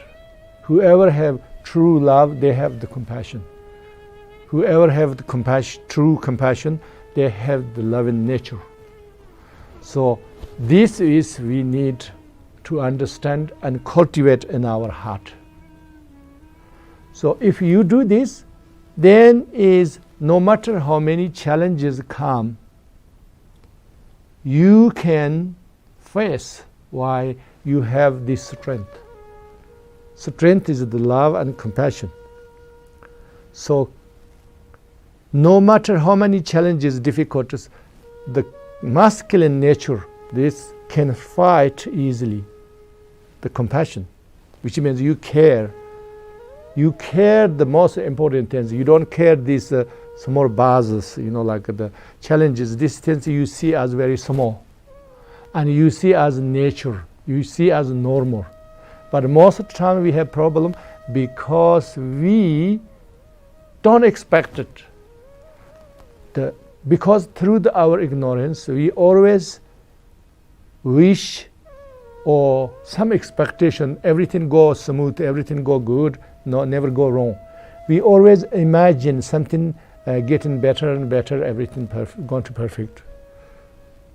But if you have wisdom, then you know is impermanent. Everything going to change. But if then you have extra wisdom, you know how to use that impermanent changing, how you direct in the right way an opportunity. But when we don't know this, lack of wisdom, then we shouldn't expect things you expect. So that's why, then when we something unexpected problems come, then we cannot face. Why? Because you didn't cultivate enough the strength of the love and compassion, and the problems you didn't expect also, you didn't have the wisdom, So wisdom is not only just make decisions, but also you see different aspects. You only focus, narrow focus, one aspect, but there is many aspects. Why? Because if you see the many aspects, the difficulties, challenges, only one aspect, but there is opportunities from this difficult and this particular challenge becomes opportunity. That aspect we don't see it if you don't have wisdom. That's why cultivate wisdom. How? People think, knowledge, I have to learn a lot of knowledge. But knowledge is not wisdom. But if you have, knowledge is like this. If you have 1 trillion knowledge, if you learned, maybe you have 100 wisdom found from there. 100 knowledge, if you learn, maybe 1 tiny wisdom you found from. It helps, knowledge helps, but is somebody high knowledge doesn't necessarily have a high degree of wisdom. But somebody not very knowledgeable, but still they can have a better wisdom. So that's why. But why? Because the wisdom is nothing to do with knowledge. Only tiny, sometimes possibility. But the most come from love and compassion. Because love and the wisdom they are one nature and two aspects. So that's why when we are enlightened, when we are become a Buddha, that means we are complete the absolute love and wisdom. Union, inseparable union, done. Actualize the inseparable union. So that's why there's many different names, Usually say the great bliss and the emptiness. But the reality meaning is that the love and wisdom. Or you can say compassion and wisdom. Doesn't matter say emptiness or great bliss. Doesn't matter. Its meaning is the perfect compassion or love, or doesn't matter, same name, same. Different aspects, same nature. And with wisdom, union with wisdom. So that's why. Now that means the essence of Dharma, you can think only one. The opposite dharma is only one. We don't have to know too many details. One is the lack of dharma is narrow view, short vision. Okay, and this brings many problems. Nobody produce, not you don't need evil or demon or ghost doing this for you. It's not. It's we doing ourselves because our ignorance, lack of the wisdom, lack of compassion. But if we expand our vision, not focus on narrow-minded, expand our view is learning Dharma. Learning Dharma means expanding view. Okay? And so we have a long vision. So that means we see many aspects. So then many aspects means you have many choices. But sometimes people suffer in a life and then they are thinking, suicide. Why? Because too narrow focus. You don't see any other options. You don't see any other aspects. Only one focus. That's the problem. Or the anger, jealous, or the extreme emotions, and the sadness, depression, anxiety, everything boil down a short, narrow focus, short vision. So that's why the essence of Dharma, expanding our view, so our attitude becomes better. And then attitudes, all emotions come from view and attitude. So that's why if we expanding our view better and see many possibilities. Expanding view means seeing many possibilities, many aspects, not one. But if you forget about all of them and only focus narrow view, let's say I have to become such and such, or you cannot do this, then you are suffer. Or I have to marry it, otherwise, and then you cannot do this, you suffer. Or anything like that. Things, like if you narrow focus on and you grab on that, you cling on that, then you are suffer. But the reality is never be one, always multiple possibilities. Okay? It's not necessarily you think it's the marriage or the business or anything you think is absolutely necessary. It's not necessary. Only your limitation thinking is this is absolutely only choice necessary. So it's not, like sometimes maybe bankrupting is the necessary, not the, try to seek in incredible wealth or anything, not necessary. Sometimes it can be anything. So that's why any challenges come to us, we just have to expand view. We have to see all the possibilities. Even you don't see it, you still believe. Always there is such innumerable, possibilities. Not possibilities necessarily you want it right now, but when you reach it, then you like it. Okay? You think it's not good ones, maybe the turns, that's the best one. You think this is the best one, I have to have one, maybe turns the worst one. So that's why we need to learn Dharma essence, not as old-fashioned rules and regulation and lost in there, or too many superstition, and then always just prayer, or Buddha help me, these things is not real Buddhism. If you want real Buddhism, because Buddhism, the essence, Buddha telling us, we are the responsible, not Buddha himself. Buddha is only helping. He said, I provide you the God land. So you have to do yourself.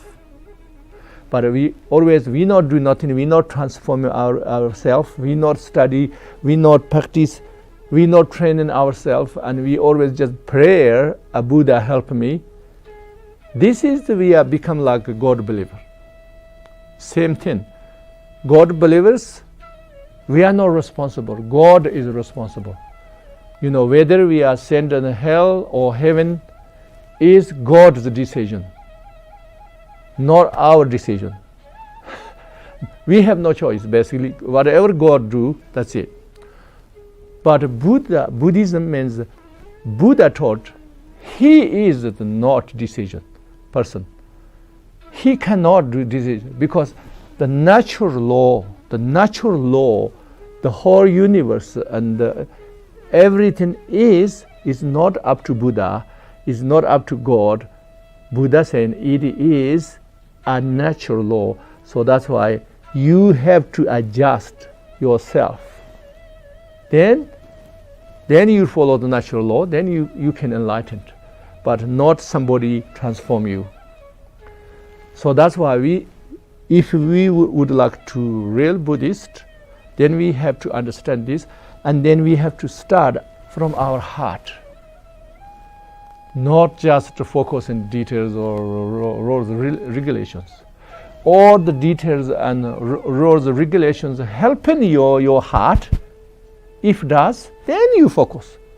But if not, then we have to focus the practical your heart to expanding the view and develop everyday love and compassion, which means simplify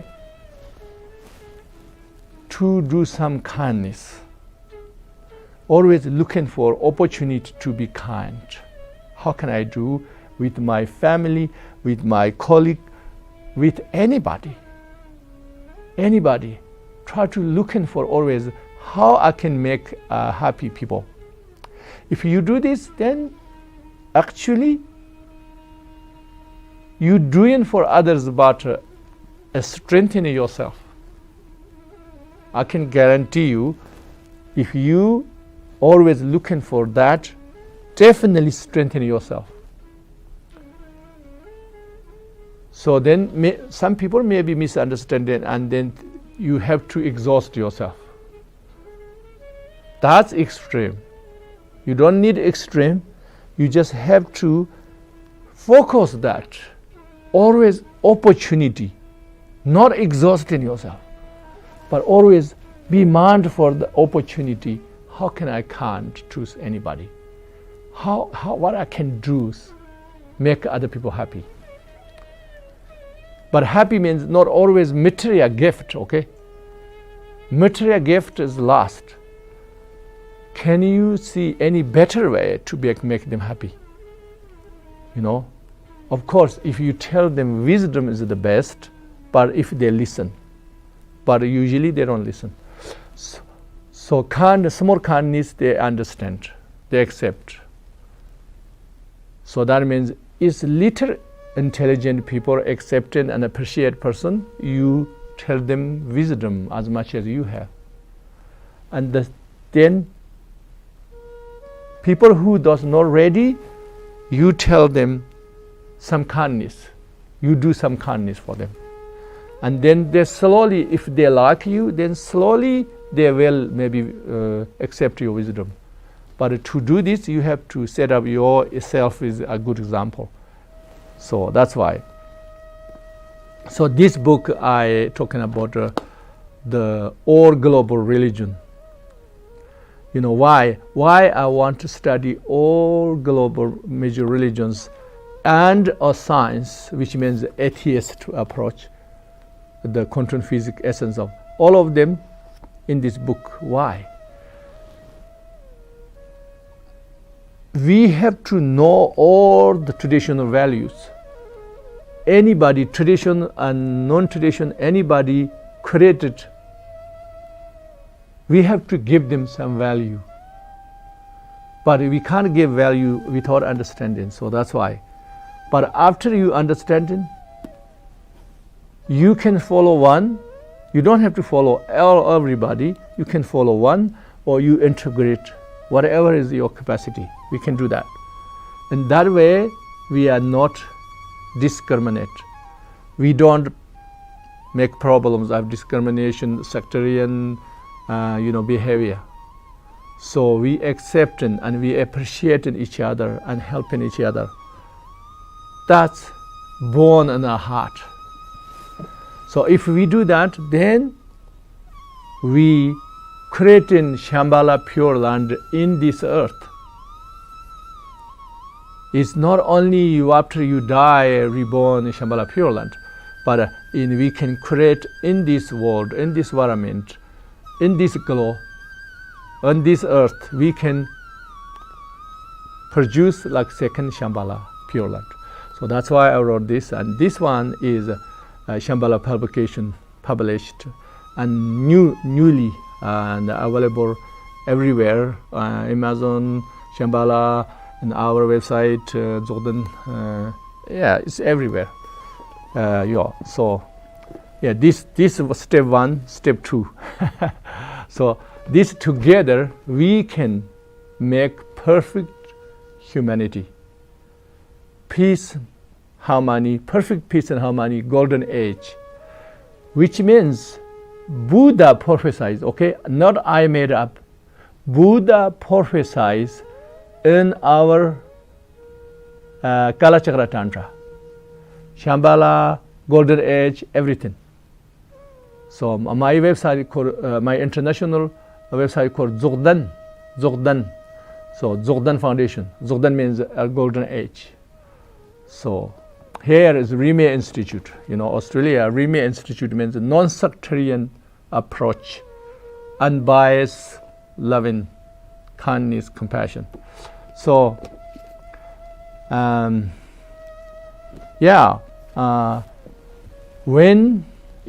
if we can transform the whole world, it's not dream. If we can do ourselves, but why not we cannot do ourselves? Because Buddha did, we are follower of Buddha. So everybody have full potential to enlightened. Why? Because everybody have some degree of love and compassion already in this level, in this human level. But deep down, and in the deep down, your truth is already Buddha nature, a perfect Buddha nature we have. That's why I wrote all these books called Unveiling Your Sacred Truth, which means the Buddha nature we can unveil. We don't need to even cultivate. We only need human level, but in deep down, we already have it. So that's why the essence of teaching is expanding our view and have long vision and broad view, so we can see many aspects. So all challenges come.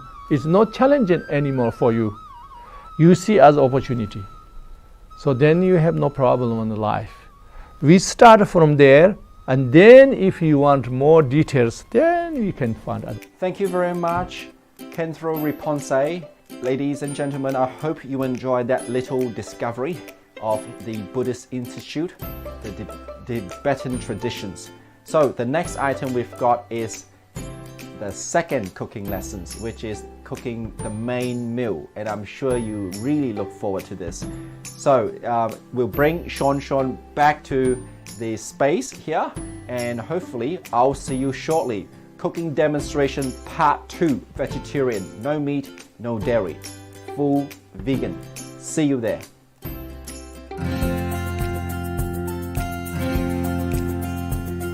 Welcome back to the Buddhists of the West. We are in session 2, the vegetarian demonstration class.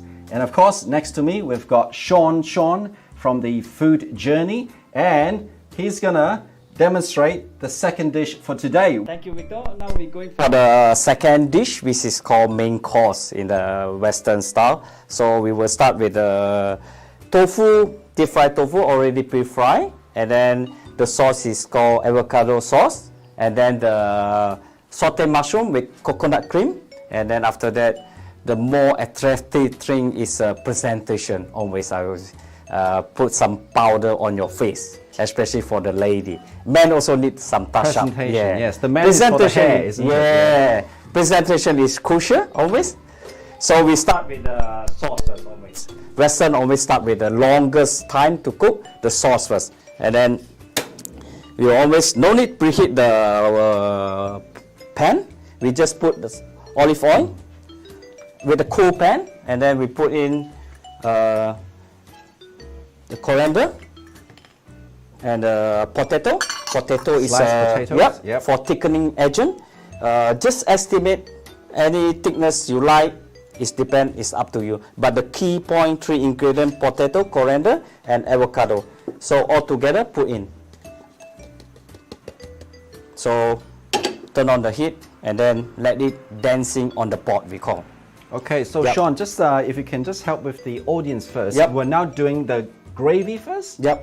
We're doing the gravy first. Yep, Okay. exactly. Okay. Gravy could be, we can change gravy. In future, it's too boring. We can treat it as a soup as well. You see, the Western is a more variety. We can use it as a sauce or soup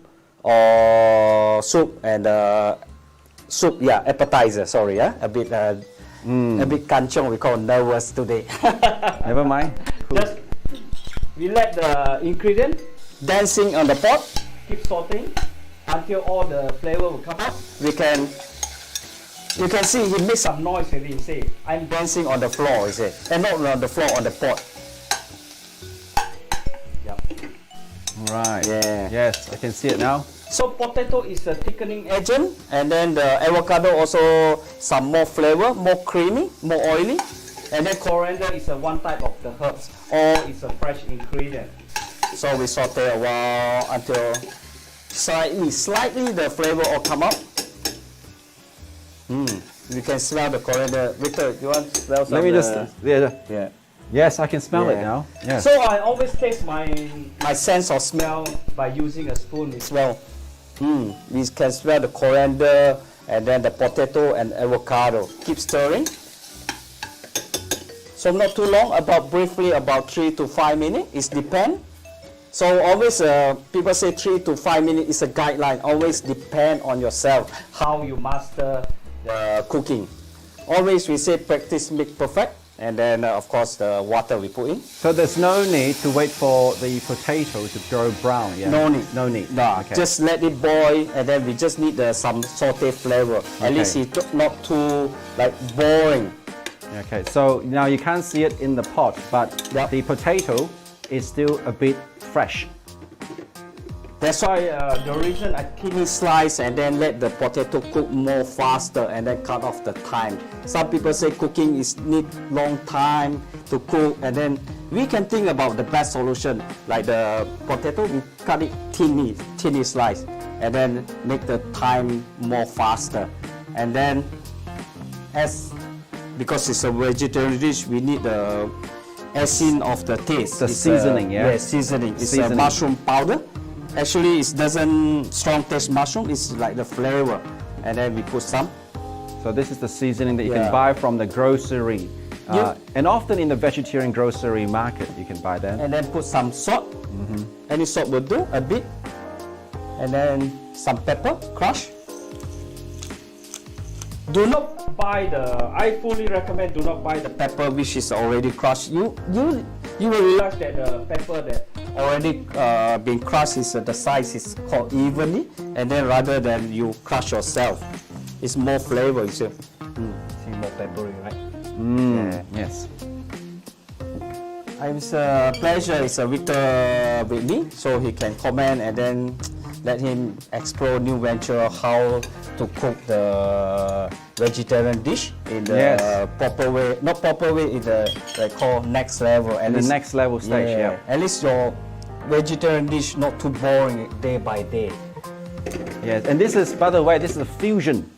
We're not talking about the Chinese cooking or the Western Australian cooking, but we're combining these Yeah, two types of correct, cooking. correct. You see, we're using avocado, number one, and we're using the potato, and all these are not too much of an Asian flavor. But here, this is Asian. So what Sean is going to do is combine these two so that you can learn at home on how to blend in your cooking style. Don't have to be always Chinese food. Doesn't always have to be Australian Western Yep. food. You can combine these two. Yep, You know, correct. the best of both worlds, isn't it? As long all the ingredients is bind well and then we can put in the mouth, we say it's okay. And then let it boil. From this stage, most importantly, we must let the potato become soft. If not soft, so we very hard to blend. And the key Yep. part to make it soft is to make sure that the potato is as thin as possible. Yep. So the strategy here is as thin as possible, yeah? If you make it really chunky, then it will take ages to actually go soft. So thin is the key here. You see, it's quite fast. When I touch it, it's very easy to go in. Yep. There's a sign to I get can see ready. it. And then always from this point, we look very ugly, right? So we make it beautiful and smooth. We need another tools. It's this one we call blender. The blender. Yeah, it's a Robocop stick blender. This one I would like to share with you all. It's at home. If you're using a jug blender, you pour in. Do not blend it immediately because it's quite hot. So the best way, use a kitchen towel, cover it, leave it some air. Because when you hot, will bubble up and it's very dangerous. So Sean, could you Yep. tell the audience Yep. the blender? Can we just use any home type of blender, or do we have to have a commercial one? Because that looks like a commercial Yeah, exactly. blender to me. Because I personally like to use a commercial one. You can buy the normal one, like called Breville stick blender. Any blender will do. The best way blend it while hot, because hot is very easy to blend. When cold, all the thing is become hard. When hot, it's soft. Always remember this key point. So I think basically, this is the sauce is ready. Always remember to taste. If not enough salt, put in salt. If not enough pepper, put in pepper. Always give yourself a chance to taste. And then we taste, keep tasting, always taste. I think should be okay. A bit more salt. It depends how salty you like. And then I always judge myself. The seasoning always hit until 7 to 80% because my customers, some that like it salty and some less salt. It depends. So done. So we let it blend it first. Yeah, this is ready. It's look ugly, right? We need blend it like Michael Jackson say, smooth criminal. Smooth criminal. Yeah, and then we blend it. Be careful, yeah. Always. If this point you found it too thick, you can put water. Because cooking is flexible, not say necessary like 1 liter water, 2 liter. It depends on your individual. Because some stove is a high heat, some stove is a low heat. So we keep adding. Don't worry about mistake. When you do mistake, you learn. You see, it's quite thick, right? So we add in water, more water. Just I let you all see, because you all can't see the color, the beauty of the color. You see, vibrant green. Yep. So keep blending.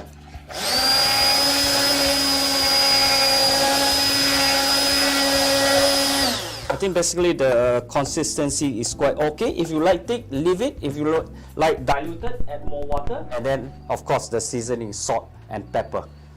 I think it's done. Leave it at the side. This sauce is done. We leave it at the side. It's done. See how smooth. Okay, done. Next, the sauteed mushroom. Sauteed mushrooms. Yeah. So what do we have here, We Sean? have celery, Celery. and then the butter mushroom, and then the coconut cream.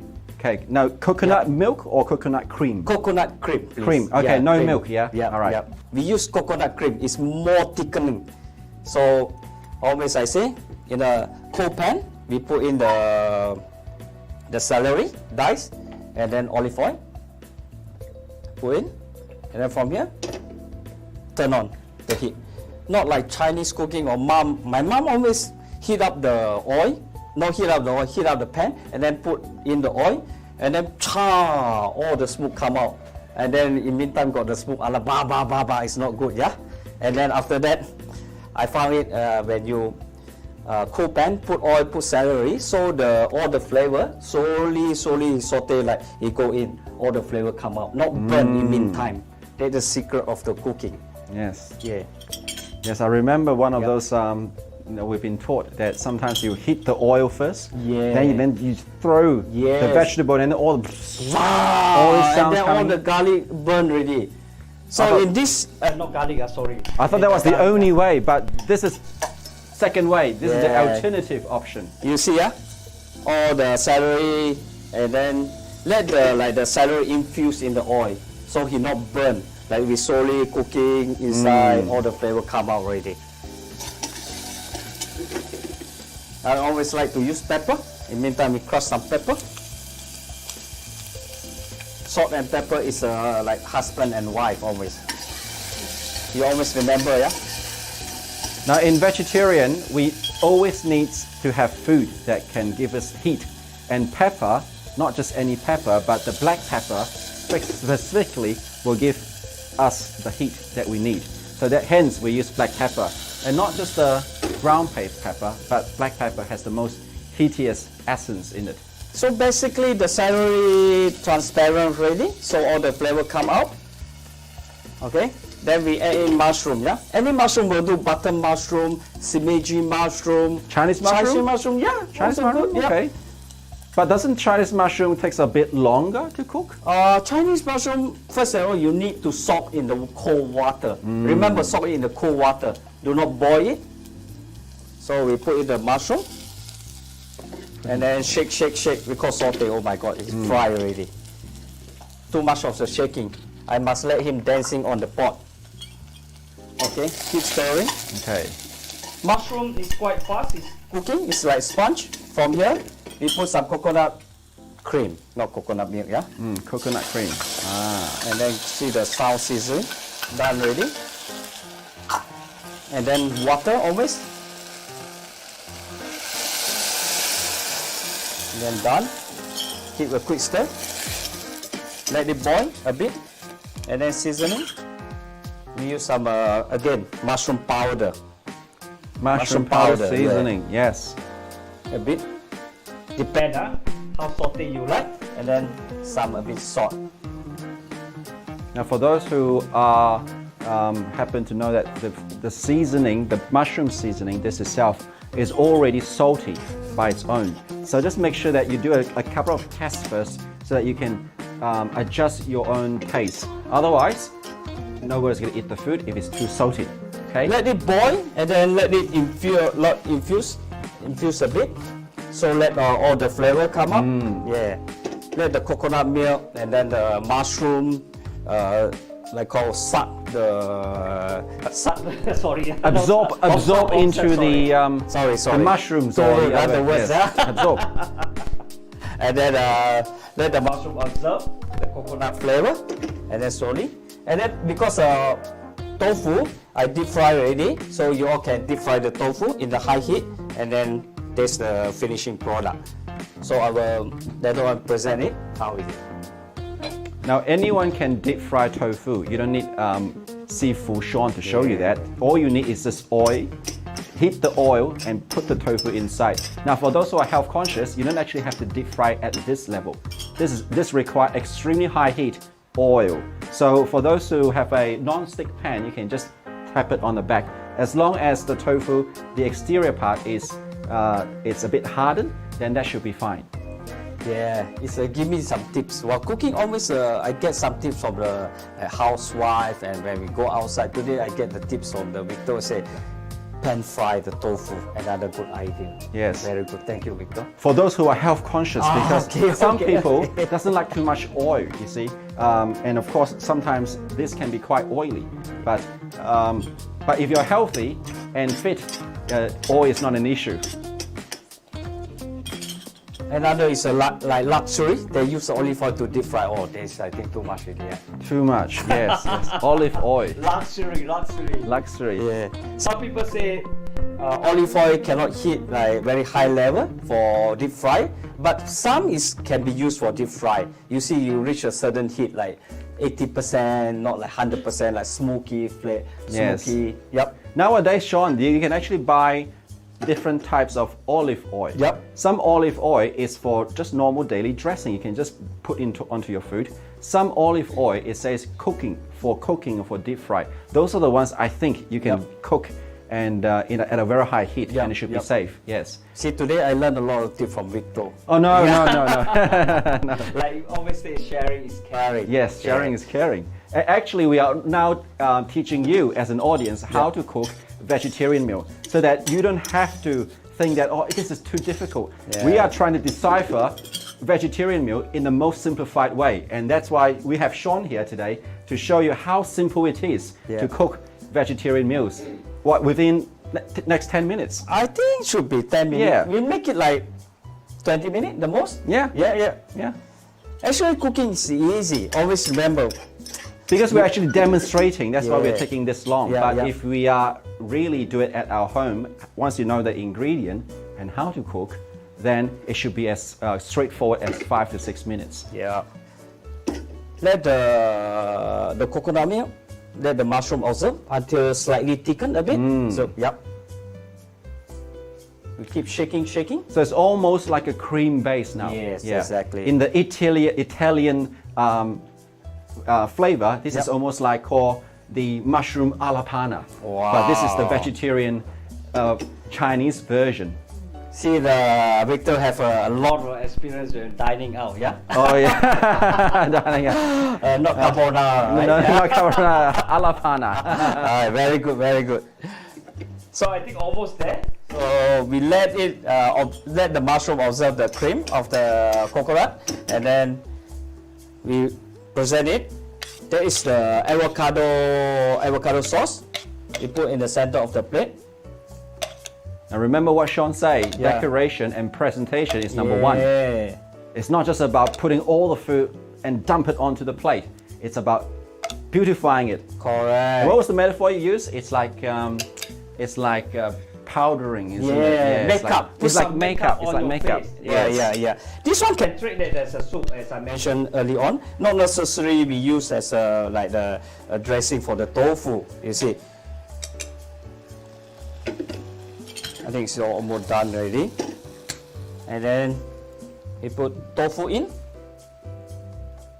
3 pieces of tofu. And then the sauté mushroom. Wow.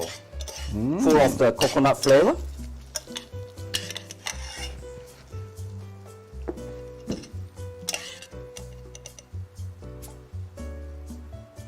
Put some on the tofu. If you drop on the sauce, doesn't matter. Don't worry about that.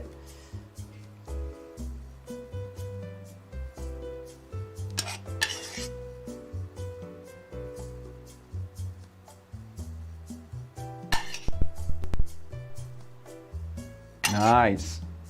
And then done. And then I have a pre-blanch broccoli.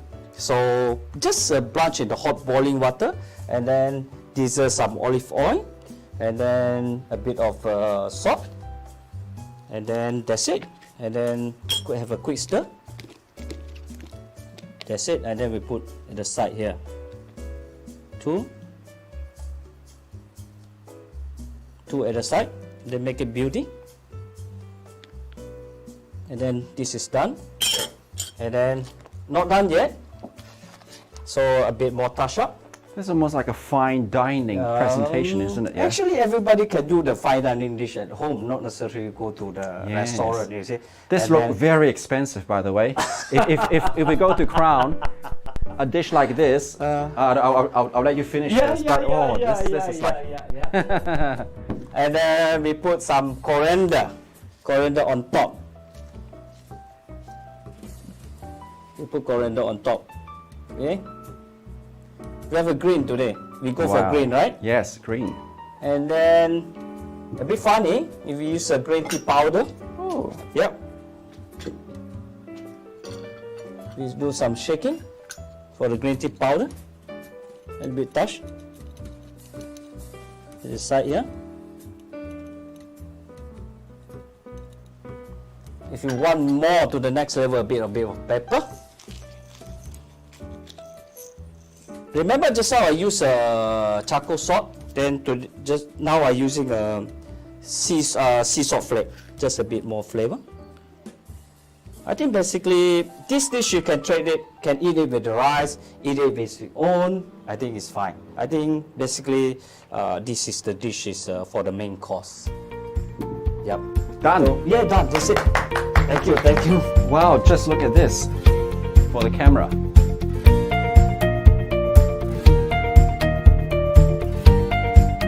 Yeah, as I say, fine dining dish. Outside almost like probably $25, but you can do it yourself here. I think less than $10. I think to the dish.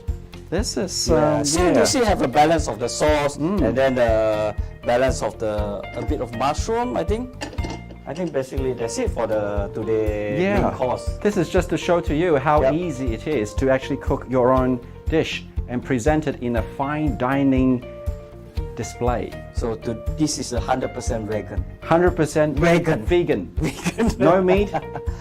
No dairy product. No dairy. No chicken sauce. Yep. Everything is vegetarian and vegan standard. All right. Yes. It smells good too. I'm not sure if the audience likes to have a taste of it. It's my pleasure. Okay, all right. Well, let's wrap. Well, hang on. We still got one more dish. Yeah. It's a dessert, sweet ending. We say sweet ending of it. Now, just letting you know, right? We just to recap, the first dish that Sean did was an entree size, dish. Okay, this is the main dish. So after this, Sean is going to do the last and final dish, which is the dessert dish. And they're all vegetarian, by the way. So, all right, see you next time. No, see you next session, yeah? Not too fast, not too fast. See you We're later. gonna take a break first. Bye-bye. Bye. Or isn't that a cheeky move? Sean have teased you for a part 3 with a dessert cooking class later on. So you've got the entree and you know how to cook the main meal, and hopefully you can stay a little longer, and we're gonna break it in between, so they can come back and watch how to do a vegan dessert, vegetarian style.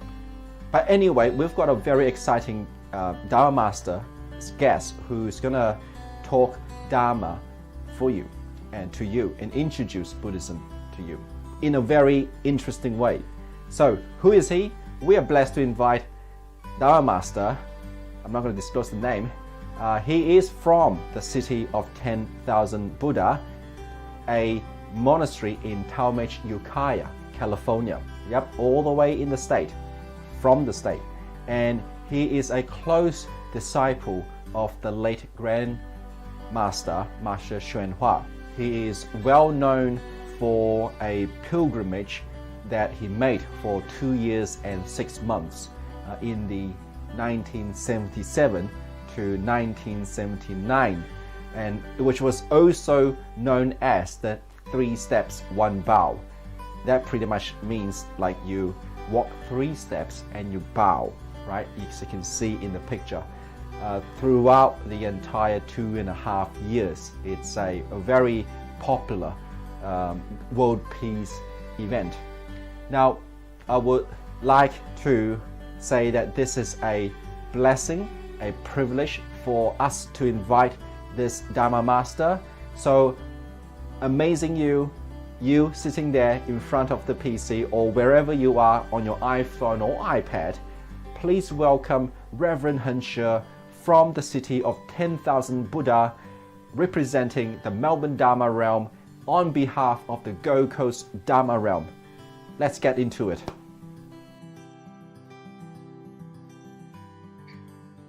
Hi friends, welcome to the Melbourne Multicultural Festival, Buddhisms in the West, right? Multiple Buddhisms in the West.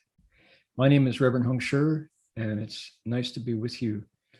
I am a Australian-American Buddhist monk, 45 years now, 47 years. Coming to you from the Gold Coast Dharma realm here in the Gold Coast of Queensland.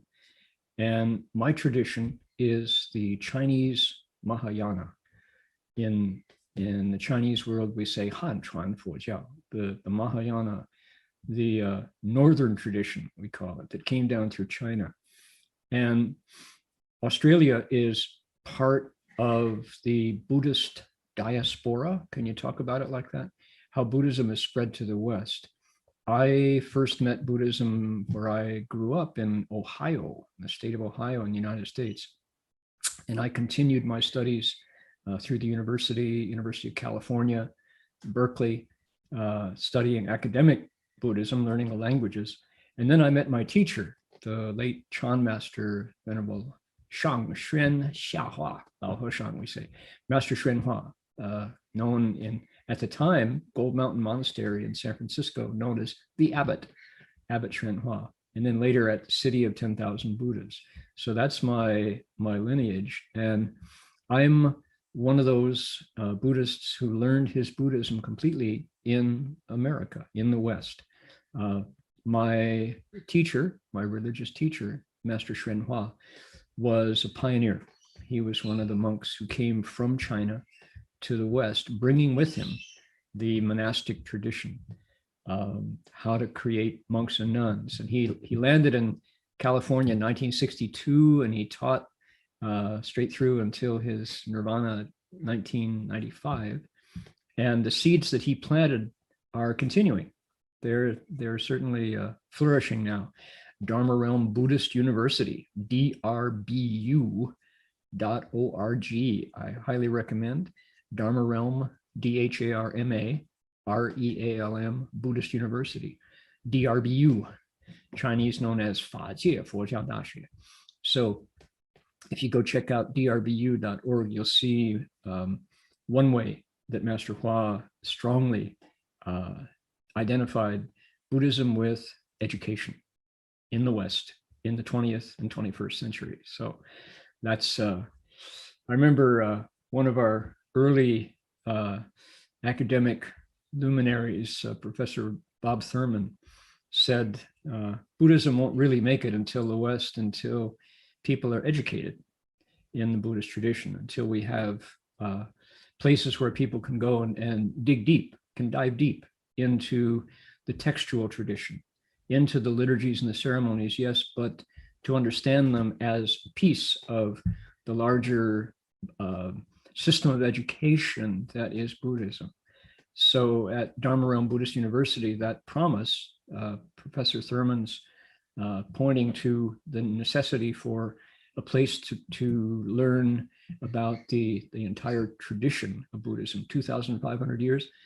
Until we had a place like that, it wasn't going to really put down roots. Well, it has. It has put down those roots now.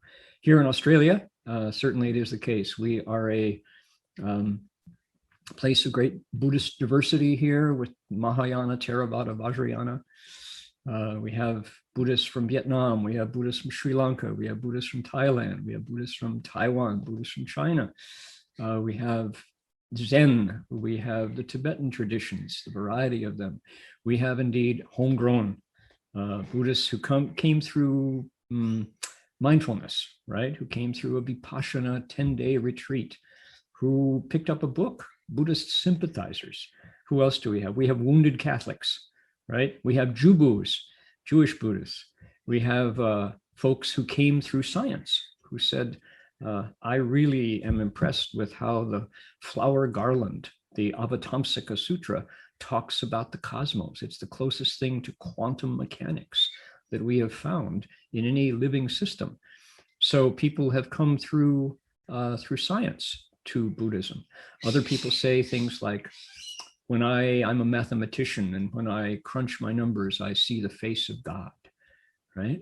Okay, there we go. So people who, there's a powerful Buddhist tradition here in the Mahayana, not so much in the Zen world and not so much in the Theravada world per se, but a powerful tradition that says that Buddhism, not only on this side, is a doorway to quantum mechanics and to seeing how the smallest and the vast interpenetrate without obstruction. But also on this side, if we're making a whole spectrum, we have indigenous traditions, Gaia, the view that everything is alive and is conscious. And it puts, with that view, endorsed by indigenous people worldwide, you know, here in Australia, as well as in Peru and in Bolivia and in Argentina and in the Nez Perce tribes of North America and the Wyandot of Canada, right? So native peoples everywhere, the first peoples who looked at the universe as a whole thing, not as broken down, something to be conquered, something to extract its wealth from and then run away as if you could. Not that. The idea that Gaia is a living body, it's our mother. This is where we come from, it's where we return to. Then that view is supported by the Buddhist sense of pratitya samutpada, the idea that everything arises dependent on everything else. So how fascinating that Buddhism now in the West, rooted in English language, rooted in scientific empirical education, is now sustains all these and supports and flourishes all of these different views of descriptions of what America, what Australia, what the world, what the mind, what humanity is about. It is not an anthropocentric view. What does that mean? Humans in the middle. Not at all. The idea is much more how Buddhism, particularly the Avatamsaka Sutra, the Flower Garland Sutra, describes our world very much like a net of pearls. Can you imagine a net? Think of a tennis net, volleyball net, right? With pearls strung together, and every pearl is perfect and round and bright, transparent. And each pearl, although it's transparent, it also has an outer surface. It reflects each and every one of the other perfect pearls in the net. And from one, you can see the totality of the entire net of pearls, all identical, but each pearl pulls everything back to a single pearl. So you can see through them to all, but each one also reflects the totality. So this sense of beating heart is truly the way the Mahayana tradition views humanity's role as stewards, perhaps, caretakers, perhaps, but certainly one piece of, not apart from the entire fabric. That is, you could say that the Mahayana tradition of Buddhism is sort of the flag bearer for an ecological view of the earth household, right, where we live. And you don't foul your own home, right? You find a way to keep it tidy so that all can live.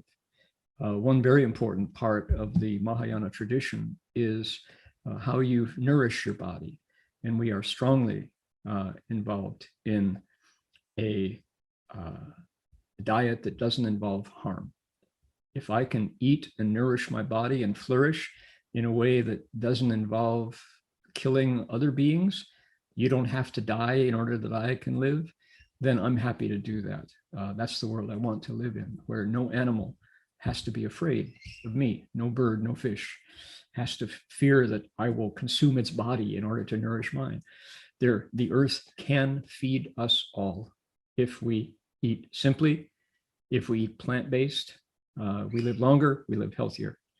My grand teacher, Master Xu Yun, his name was Empty Cloud, lived in China, lived to be 120 years old. The teacher of Master Shen Hua, his Dharma teacher, Dharma heir. Master Hua was the Dharma heir of Master Empty Cloud. He was powered by vegetables. So you can thrive on a diet that does not involve any harm to other living beings. So with that in mind, what I wanted to do was share with you a song called Every Burger Loves Its Mother. All right, take a look here. Every burger loved its mother. You've got feathers, You've got fins, you're related to me. You've got fur and you've got wings, you're related to me. Every burger had a mother. No more creatures should die. Why do people eat like goblins? No more creatures must die. You love life, you love kin. You're a mother to me. And the skin you were born in, you're a father to me. When I think of the meat I've eaten, no more creatures must die. See the faces of the lives I've taken, no more creatures should die. You've got feathers, you've got fins, you're a brother with me. You've got fur and you've got wings, you're a sister with me. For every dinner, every day, no more creatures should die. Billions killed in the cruelest way, no more creatures should die. You love life and you love kin. You're related to me. And the skin you were born in, you're related to me. I want no faces on my dinner plate. No more creatures should die. No eyes look back with fear and hate. No more creatures must die. You've got feathers, you've got fins. You're a brother with me. You've got fur and you've got wings. You're a sister with me. There we are.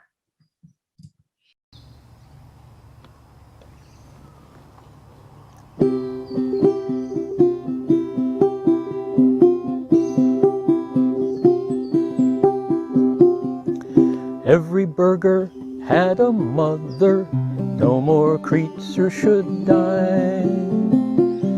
Why do people eat like goblins? No more creature should die.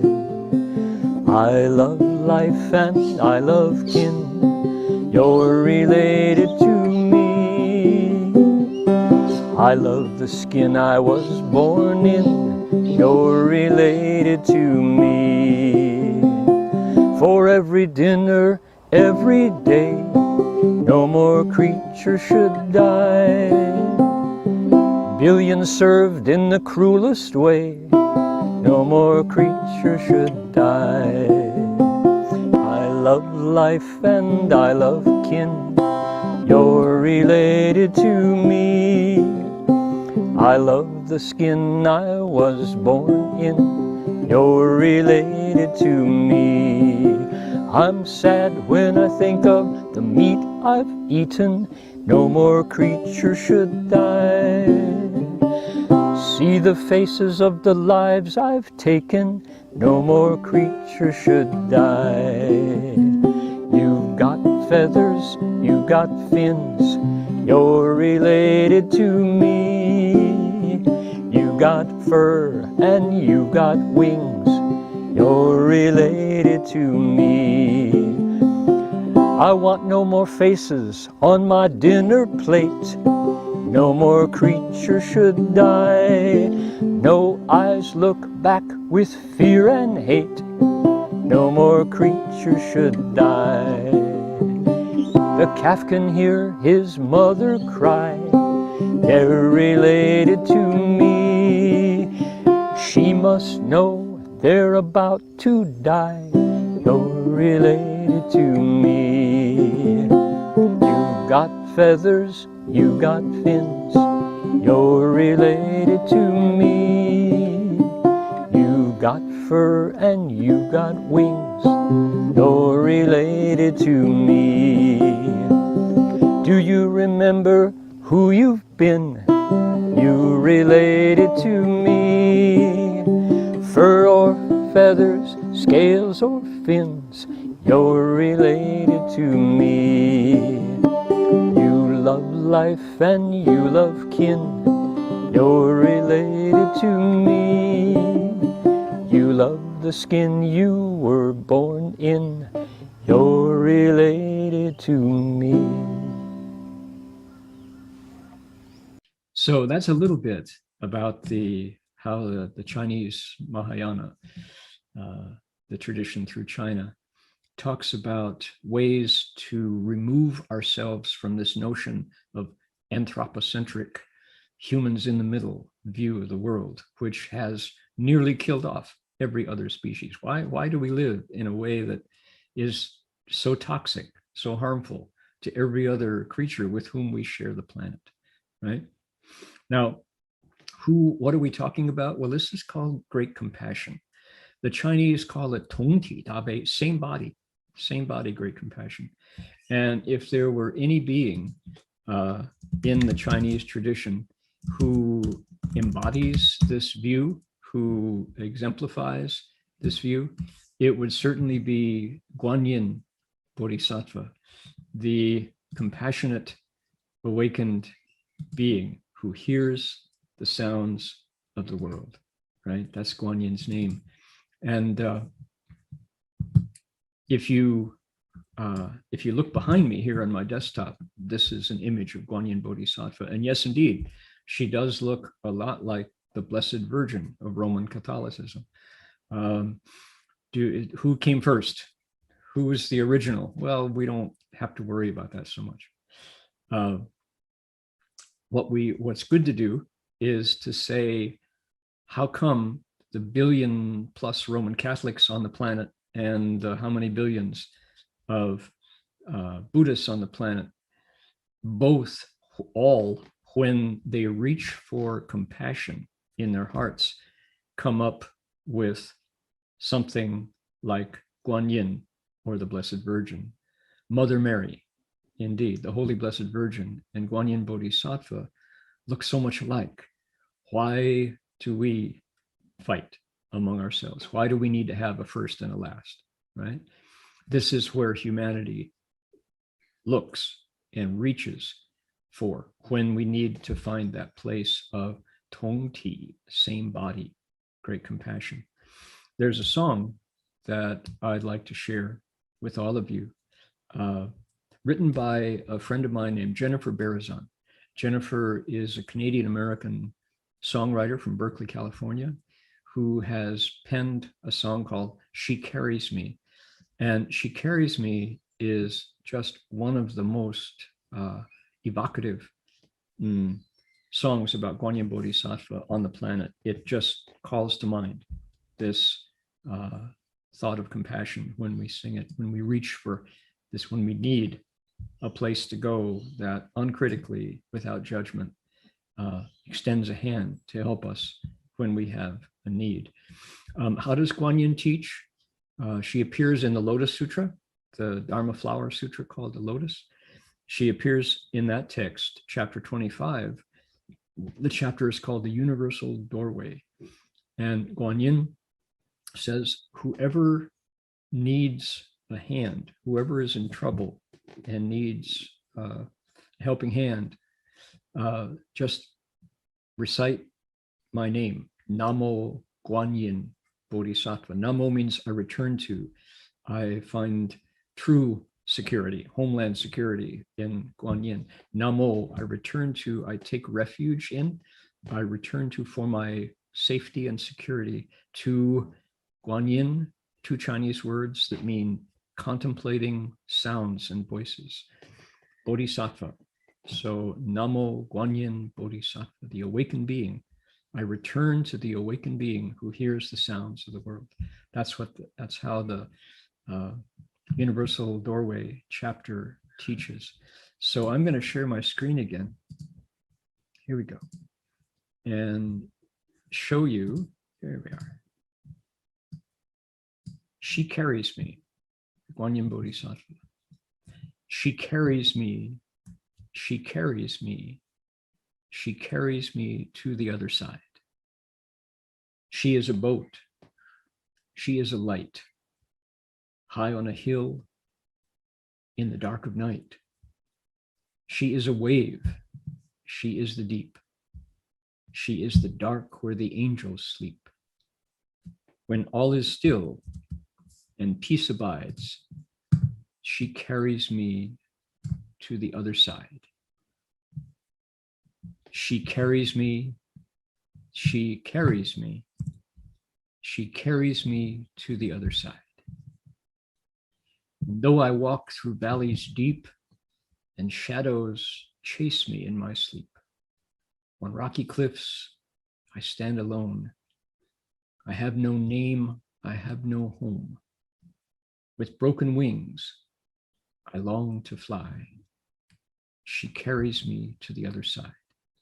Then the chorus goes again. She carries me, she carries me, she carries me to the other side.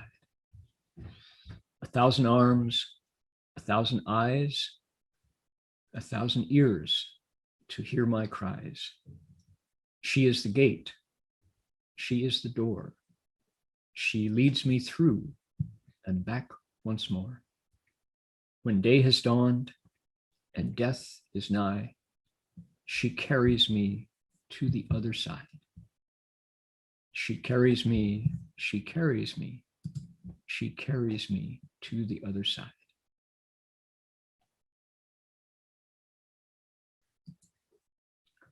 And we have a recorded version of that song. So now you know what it says. Please sing along if you care to. I have taken that song around the world. I've taken it to Beijing, China. I've taken it to Vancouver, Canada. I've taken it to Hong Kong and Taiwan and Paris, France, and here in Australia. Everywhere I sing She Carries Me, Jennifer Barazan's beautiful elegy to Guanyin, I find that people respond and want to have access to that power, that compassion that is Guanyin's ability to respond to us in need. So we say Namo Guanyin Bodhisattva. So certainly one of the best things about the Dharma that I like is that it is completely public domain, right? It is Creative Commons license. Nobody owns it. Nobody owns Buddhism. You don't have to pay dues. In fact, if somebody asks you to pay dues, be careful, right? This wisdom has been part of humanity for 2,500 years. And the invitation is take all you can. Use both hands and take as much home as you can. They say, don't go to the mountain of jewels and return home empty-handed, right? 不要到宝山空手而归. I didn't get that. That would Could be you a try loss. again? That would be too bad if we did that. So we want to indeed fill our backpack with the goodness of the Buddha's teaching, with the Dharma.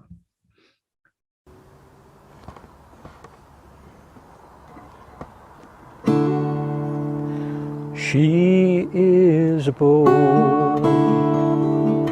she is a light, high on a hill in the dark of night. She is a wave, she is the deep, she is the dark, where angels sleep, when all is still, where peace abides. She carries me to the other side. She carries me, she carries me, she carries me to the other side. She carries me, she carries me, she carries me to the other side. And though I walk valleys deep and shadows chase me in my sleep, on rocky cliffs I stand alone. I have no name, I have no home.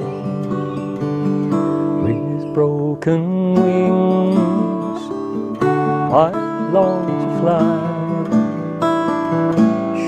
carries me to the other side. She carries me. She carries me. She carries me to the other side. She carries me. She carries me. She carries me to the other side.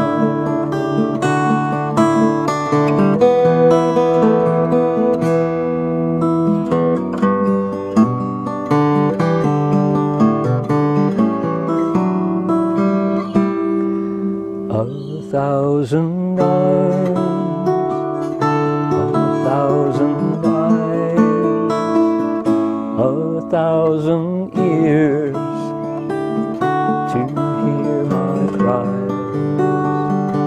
She is the gate, she is the door, she leads me through and back once more. When day has dawned, when death is nigh, she carries me to the other side. She carries me. She carries me. She carries me to the other side. She carries me. She carries me. She carries me to the other side.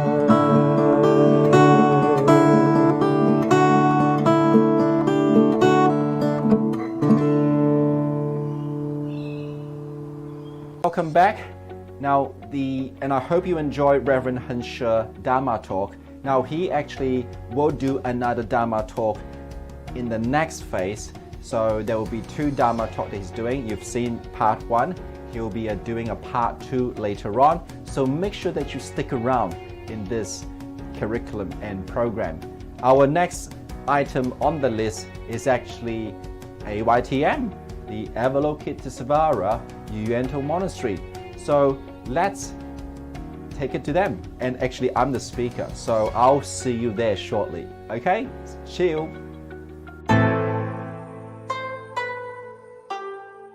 Welcome back and greetings and welcome to the AYTM Temple. Now, AYTM stands for Avalokitesvara Yuento Monastery, AYTM.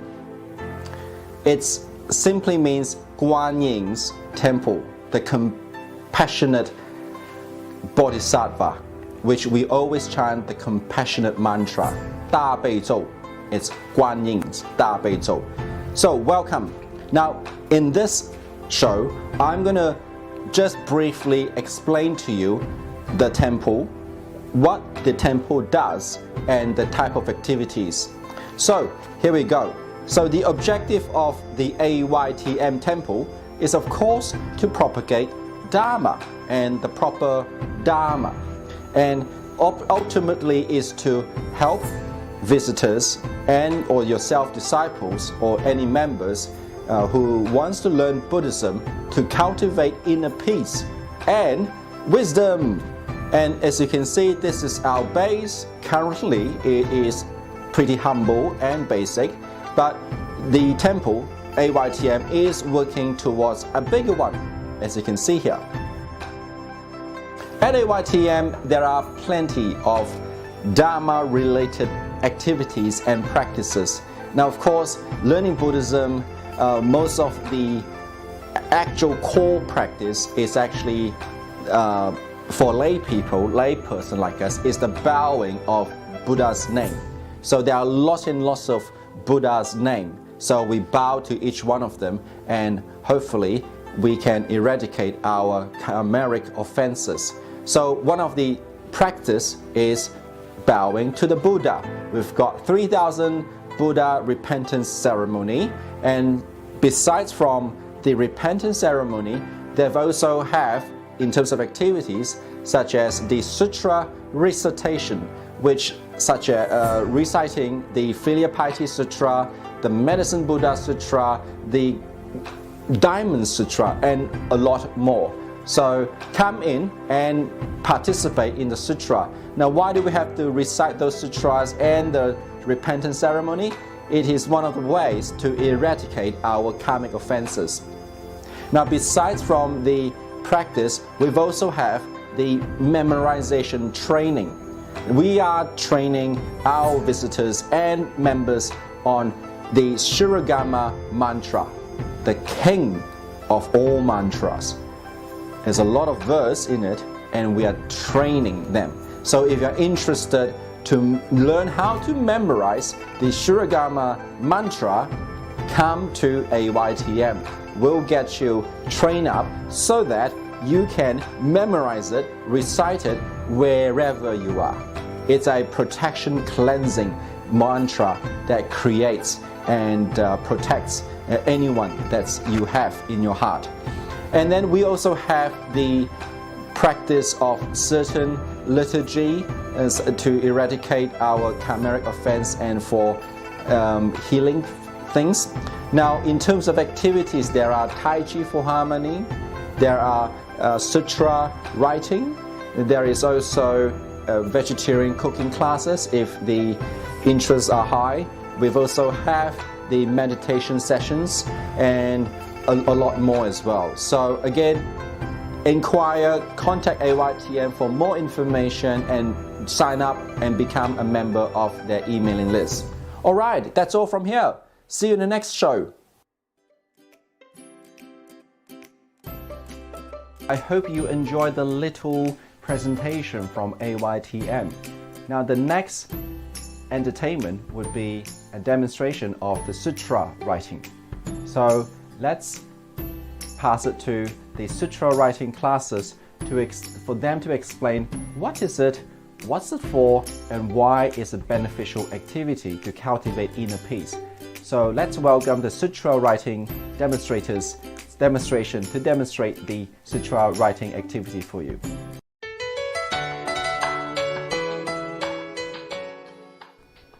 The stationery that you will need is a brush, paper, dish, and ink. For this lesson, we will use a self-ink brush. It already contains ink, and there's no need to dip the brush into ink. The paper we are using is calligraphy paper. It is much thinner than traditional paper. The sutra is already printed on the paper, which we will trace. The print is used as a guide. This means that anyone can write, even those with no Chinese writing background. Before we start writing the sutra, we will sit down and relax for a few minutes to clear our mind. Writing sutra is another form of meditation or relaxation. It can be done individually or in a group with family or friends. The proper technique for holding a brush is using your thumb on one side and then your index, middle, and ring finger to support the other side of the brush. Compared to holding a pen, it requires a slightly different grip. The writing direction is right to left and top to bottom. When writing, for those that are right-handed, it is necessary for your arm and hand to not rest on the sutra, because if you do, you will smudge the characters you have previously written. Left-handed people will not encounter this problem.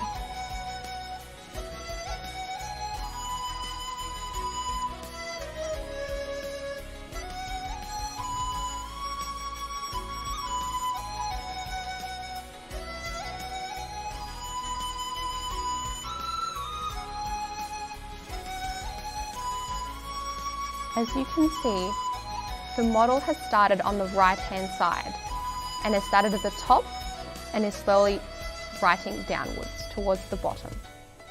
Once they have finished, they will move on to the second column on the right, and we'll start at the very top, and then we'll make their way down.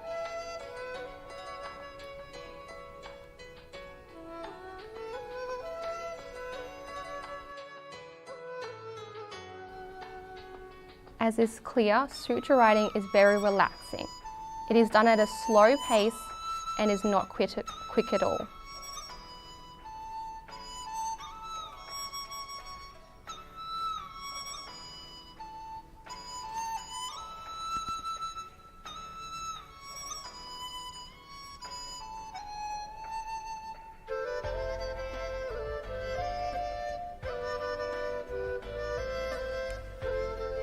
Because the model is right-handed, you can see they are taking very much care to make sure they have not smudged the first column of characters that they have previously written.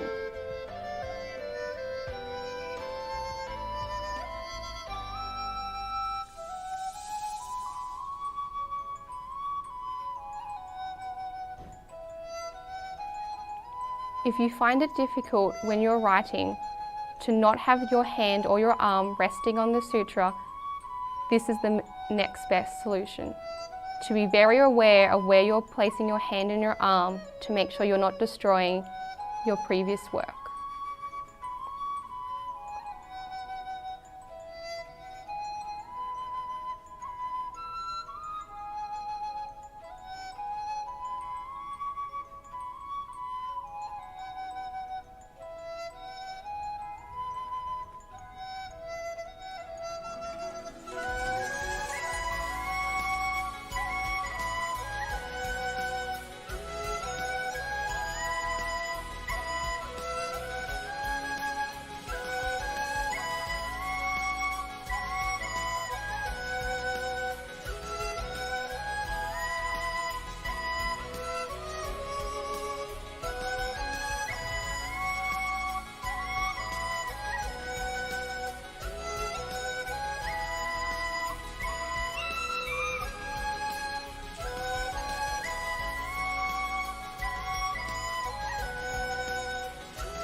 Thank you for joining us today for today's sutra writing lesson. That concludes it, and remember, keep practicing. Yay! Well, ladies and gentlemen, this concludes the Sunday Part 1 Festival. And Part 2 will be live again on Wednesday. Same time on Wednesday. So we really hope to see you around, and we've continued to have the Dharma sessions with world-renowned Dharma master like Venerable Henshe and Fortan and Khenpo Rinpoche and other Zen Buddhist monks as well. So please come back on Wednesday and take a look and enjoy the journey as well. So there will be more demonstration as well, like cookings and sutras, as well as dancings and other cultural events. So stick around. See you on Wednesday. Bye-bye.